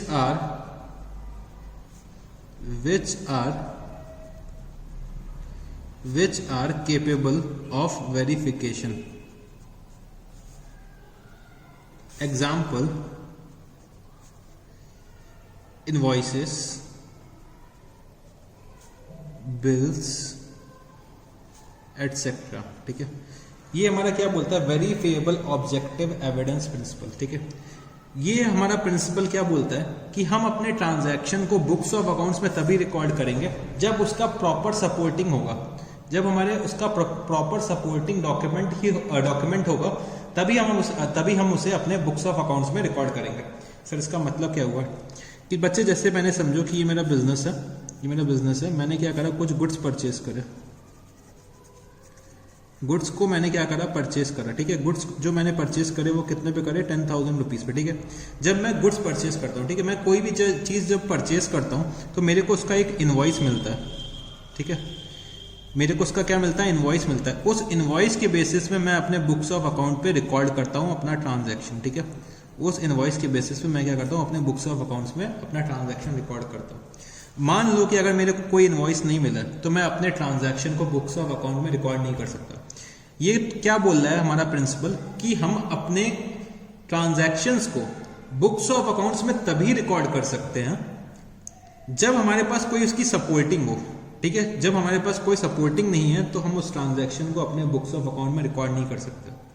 for example, मैंने क्या करा, अपना मोबाइल का बिल पे करा। ठीक है, मोबाइल का बिल पे करा, जो मेरा बिजनेस पर्पस के लिए मैं मोबाइल यूज करता था, और मैंने क्या करा, मोबाइल का बिल पे करा।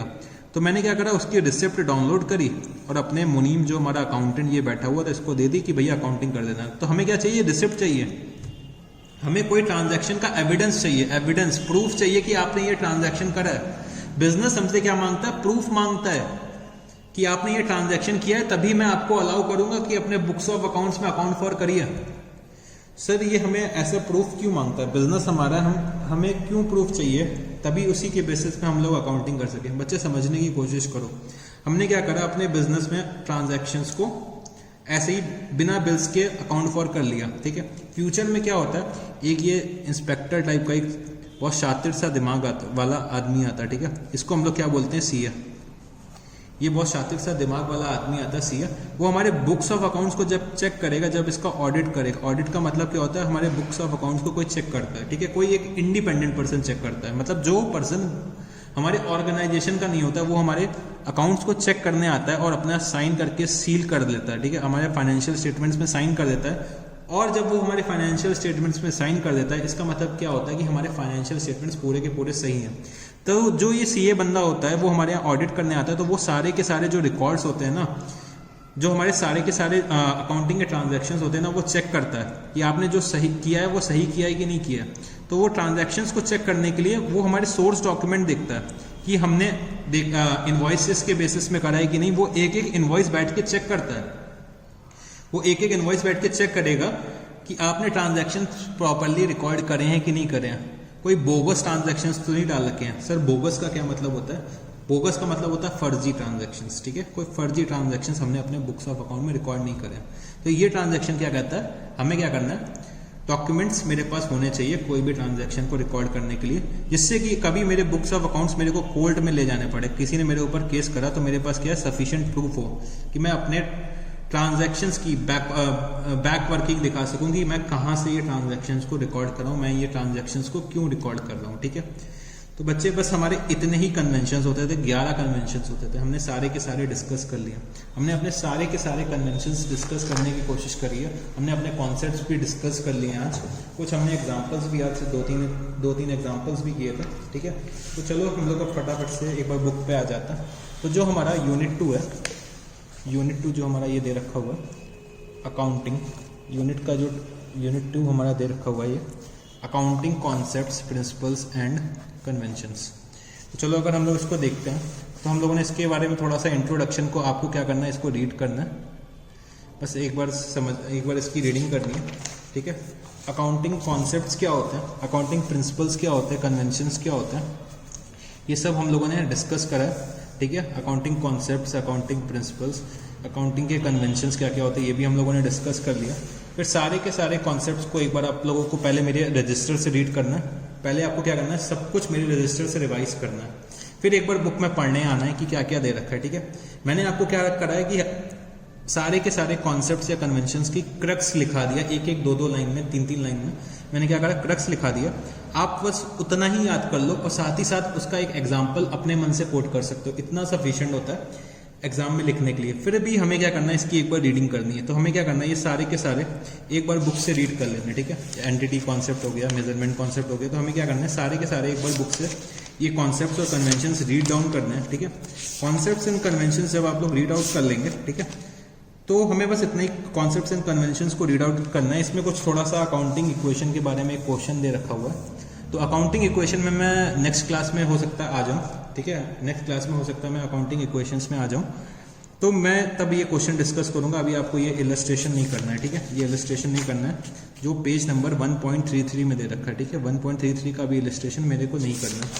चलो जी, फिर हमें अपने फंडामेंटल अकाउंटिंग के एजम्पशंस को भी करना है, समझना है कौन कौन से होते थे, गोइंग कंसर्न, कंसिस्टेंसी और अप्रूवल, ठीक है। फिर हमारे क्या है, फाइनेंशियल स्टेटमेंट्स की कुछ क्वालिटेटिव कैरेक्टरिस्टिक्स हैं, ठीक है, qualitative characteristics of financial statements. Qualitative characteristics of financial statements क्या क्या होती हैं वो हम लोग थोड़ा सा ऐसे ही बुक से ही डिस्कस कर लेते हैं। तो हमें ये समझना है कि जो हमारा फाइनेंशियल स्टेटमेंट्स है उसमें अंडरस्टैंडेबिलिटी होनी चाहिए। मतलब अगर कोई नॉर्मली एक हमारे फाइनेंशियल स्टेटमेंट्स को पढ़े तो वो बहुत ईजिली से हमारे फाइनेंशियल स्टेटमेंट्स को समझ सके, ठीक है। हमें इस मैनर में प्रेजेंट करना है कि कोई भी बंदा, कोई भी एक ऑर्डिनरी पर्सन जिसके पास नॉर्मल नॉलेज है, बहुत ज़्यादा नॉलेज नहीं है, वो भी हमारे फाइनेंशियल स्टेटमेंट्स को देख के समझ सके कि इसमें क्या दे रखा हुआ है। इसका मतलब क्या होता है, अंडरस्टैंडेबिलिटी, ठीक है। रेलेवेंस का मतलब क्या होता है, रेलेवेंस का मतलब क्या होता है कि हमें रेलेवेंट इन्फॉर्मेशन डिसीजन मेकर्स को प्रोवाइड करनी है, जिससे कि वो क्या कर सके, अपने डिसीजंस ले सके, ठीक है, अपने डिसीजंस ले सके। इसलिए हमें क्या करना है, रेलेवेंट इन्फॉर्मेशन अपने डिसीजन मेकर्स, अपने यूजर्स को प्रोवाइड करनी है, जिससे कि वो लोग प्रॉपर डिसीजन ले सके। हमारे जो फाइनेंशियल स्टेटमेंट्स होते हैं वो रिलायबल होने चाहिए।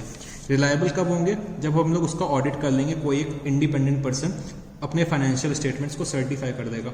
To be useful information must be reliable, ठीक है। रिलायबल मतलब कि बेसिक सोर्स जो हमारा सोर्स डॉक्यूमेंट है वो सही होना चाहिए, ठीक है। जैसे कि अभी हमने पढ़ा था वेरीफाइबल ऑब्जेक्टिव एविडेंस कॉन्सेप्ट में कि हमारे ट्रांजैक्शंस रिलायबल होने चाहिए, मतलब गलत नहीं होने चाहिए, बोगस नहीं होने चाहिए, ठीक है, कोई एरर्स नहीं होनी चाहिए। तो इसका मतलब क्या होता है, रिलायबिलिटी। इसको बस आप लोग रीड कर लीजिएगा एक बार, हो सकता है ये क्वालिटेटिव कैरेक्टरिस्टिक्स होते हैं ना, ये एग्जाम में पूछ लेते हैं, ठीक है। क्वालिटेटिव कैरेक्टरिस्टिक्स में बस आपको थोड़ा सा हेडिंग याद रखनी है, क्या क्या हेडिंग्स होती हैं, और एक एक लाइन अंदर की याद रखनी है, ठीक है, एक एक लाइन अंदर की याद रखनी है। वो भी मैं आपको क्या करूंगा, अभी मैंने थ्योरी के नोट्स अभी आपको देने हैं, ठीक है, थ्योरी के नोट्स समरी जो थ्योरी की दूंगा उसमें एक एक लाइन में एक्सप्लेनेशन आपको मिल जाएगा।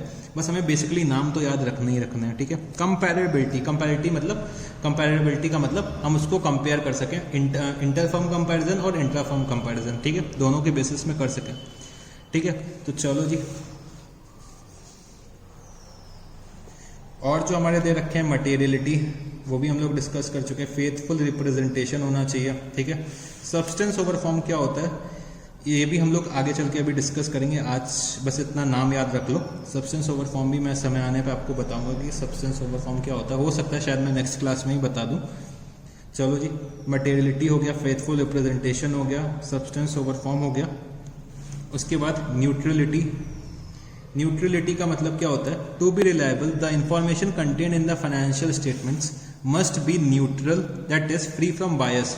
मतलब बायस का मतलब हमें अपने ओपिनियंस फाइनेंशियल स्टेटमेंट्स पे नहीं लगाने, ठीक है। जैसे नहीं होता है कि कहीं पे जो पॉलिटिक्स चलती है जैसे कि हर जगह, हमें अपने पॉलिटिक्स को इस पे नहीं लेकर नहीं आना है, हमें क्या करना है, फाइनेंशियल स्टेटमेंट को फ्री रखना है, इंडिपेंडेंट रखना है, ठीक है।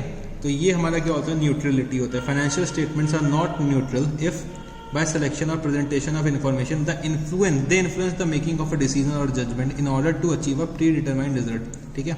हमें अपने स्टैंडर्ड्स, मतलब हमें अपने रिजल्ट्स प्री फिक्स नहीं करने। प्री फिक्स अगर मैंने अपने रिजल्ट्स कर रखे हैं और उसके हिसाब से मैं अपने फाइनेंशियल स्टेटमेंट्स बना रहा हूँ, मतलब मैंने सोच रखा है कि मैं प्रॉफिट 5 लाख रुपए का दिखाऊंगा ही बिजनेस में, अब मेरे को फाइनेंशियल स्टेटमेंट उस हिसाब से बनाने हैं कि मेरे का प्रॉफिट से 5 ही लाख आए और ज़्यादा ना है, ठीक है।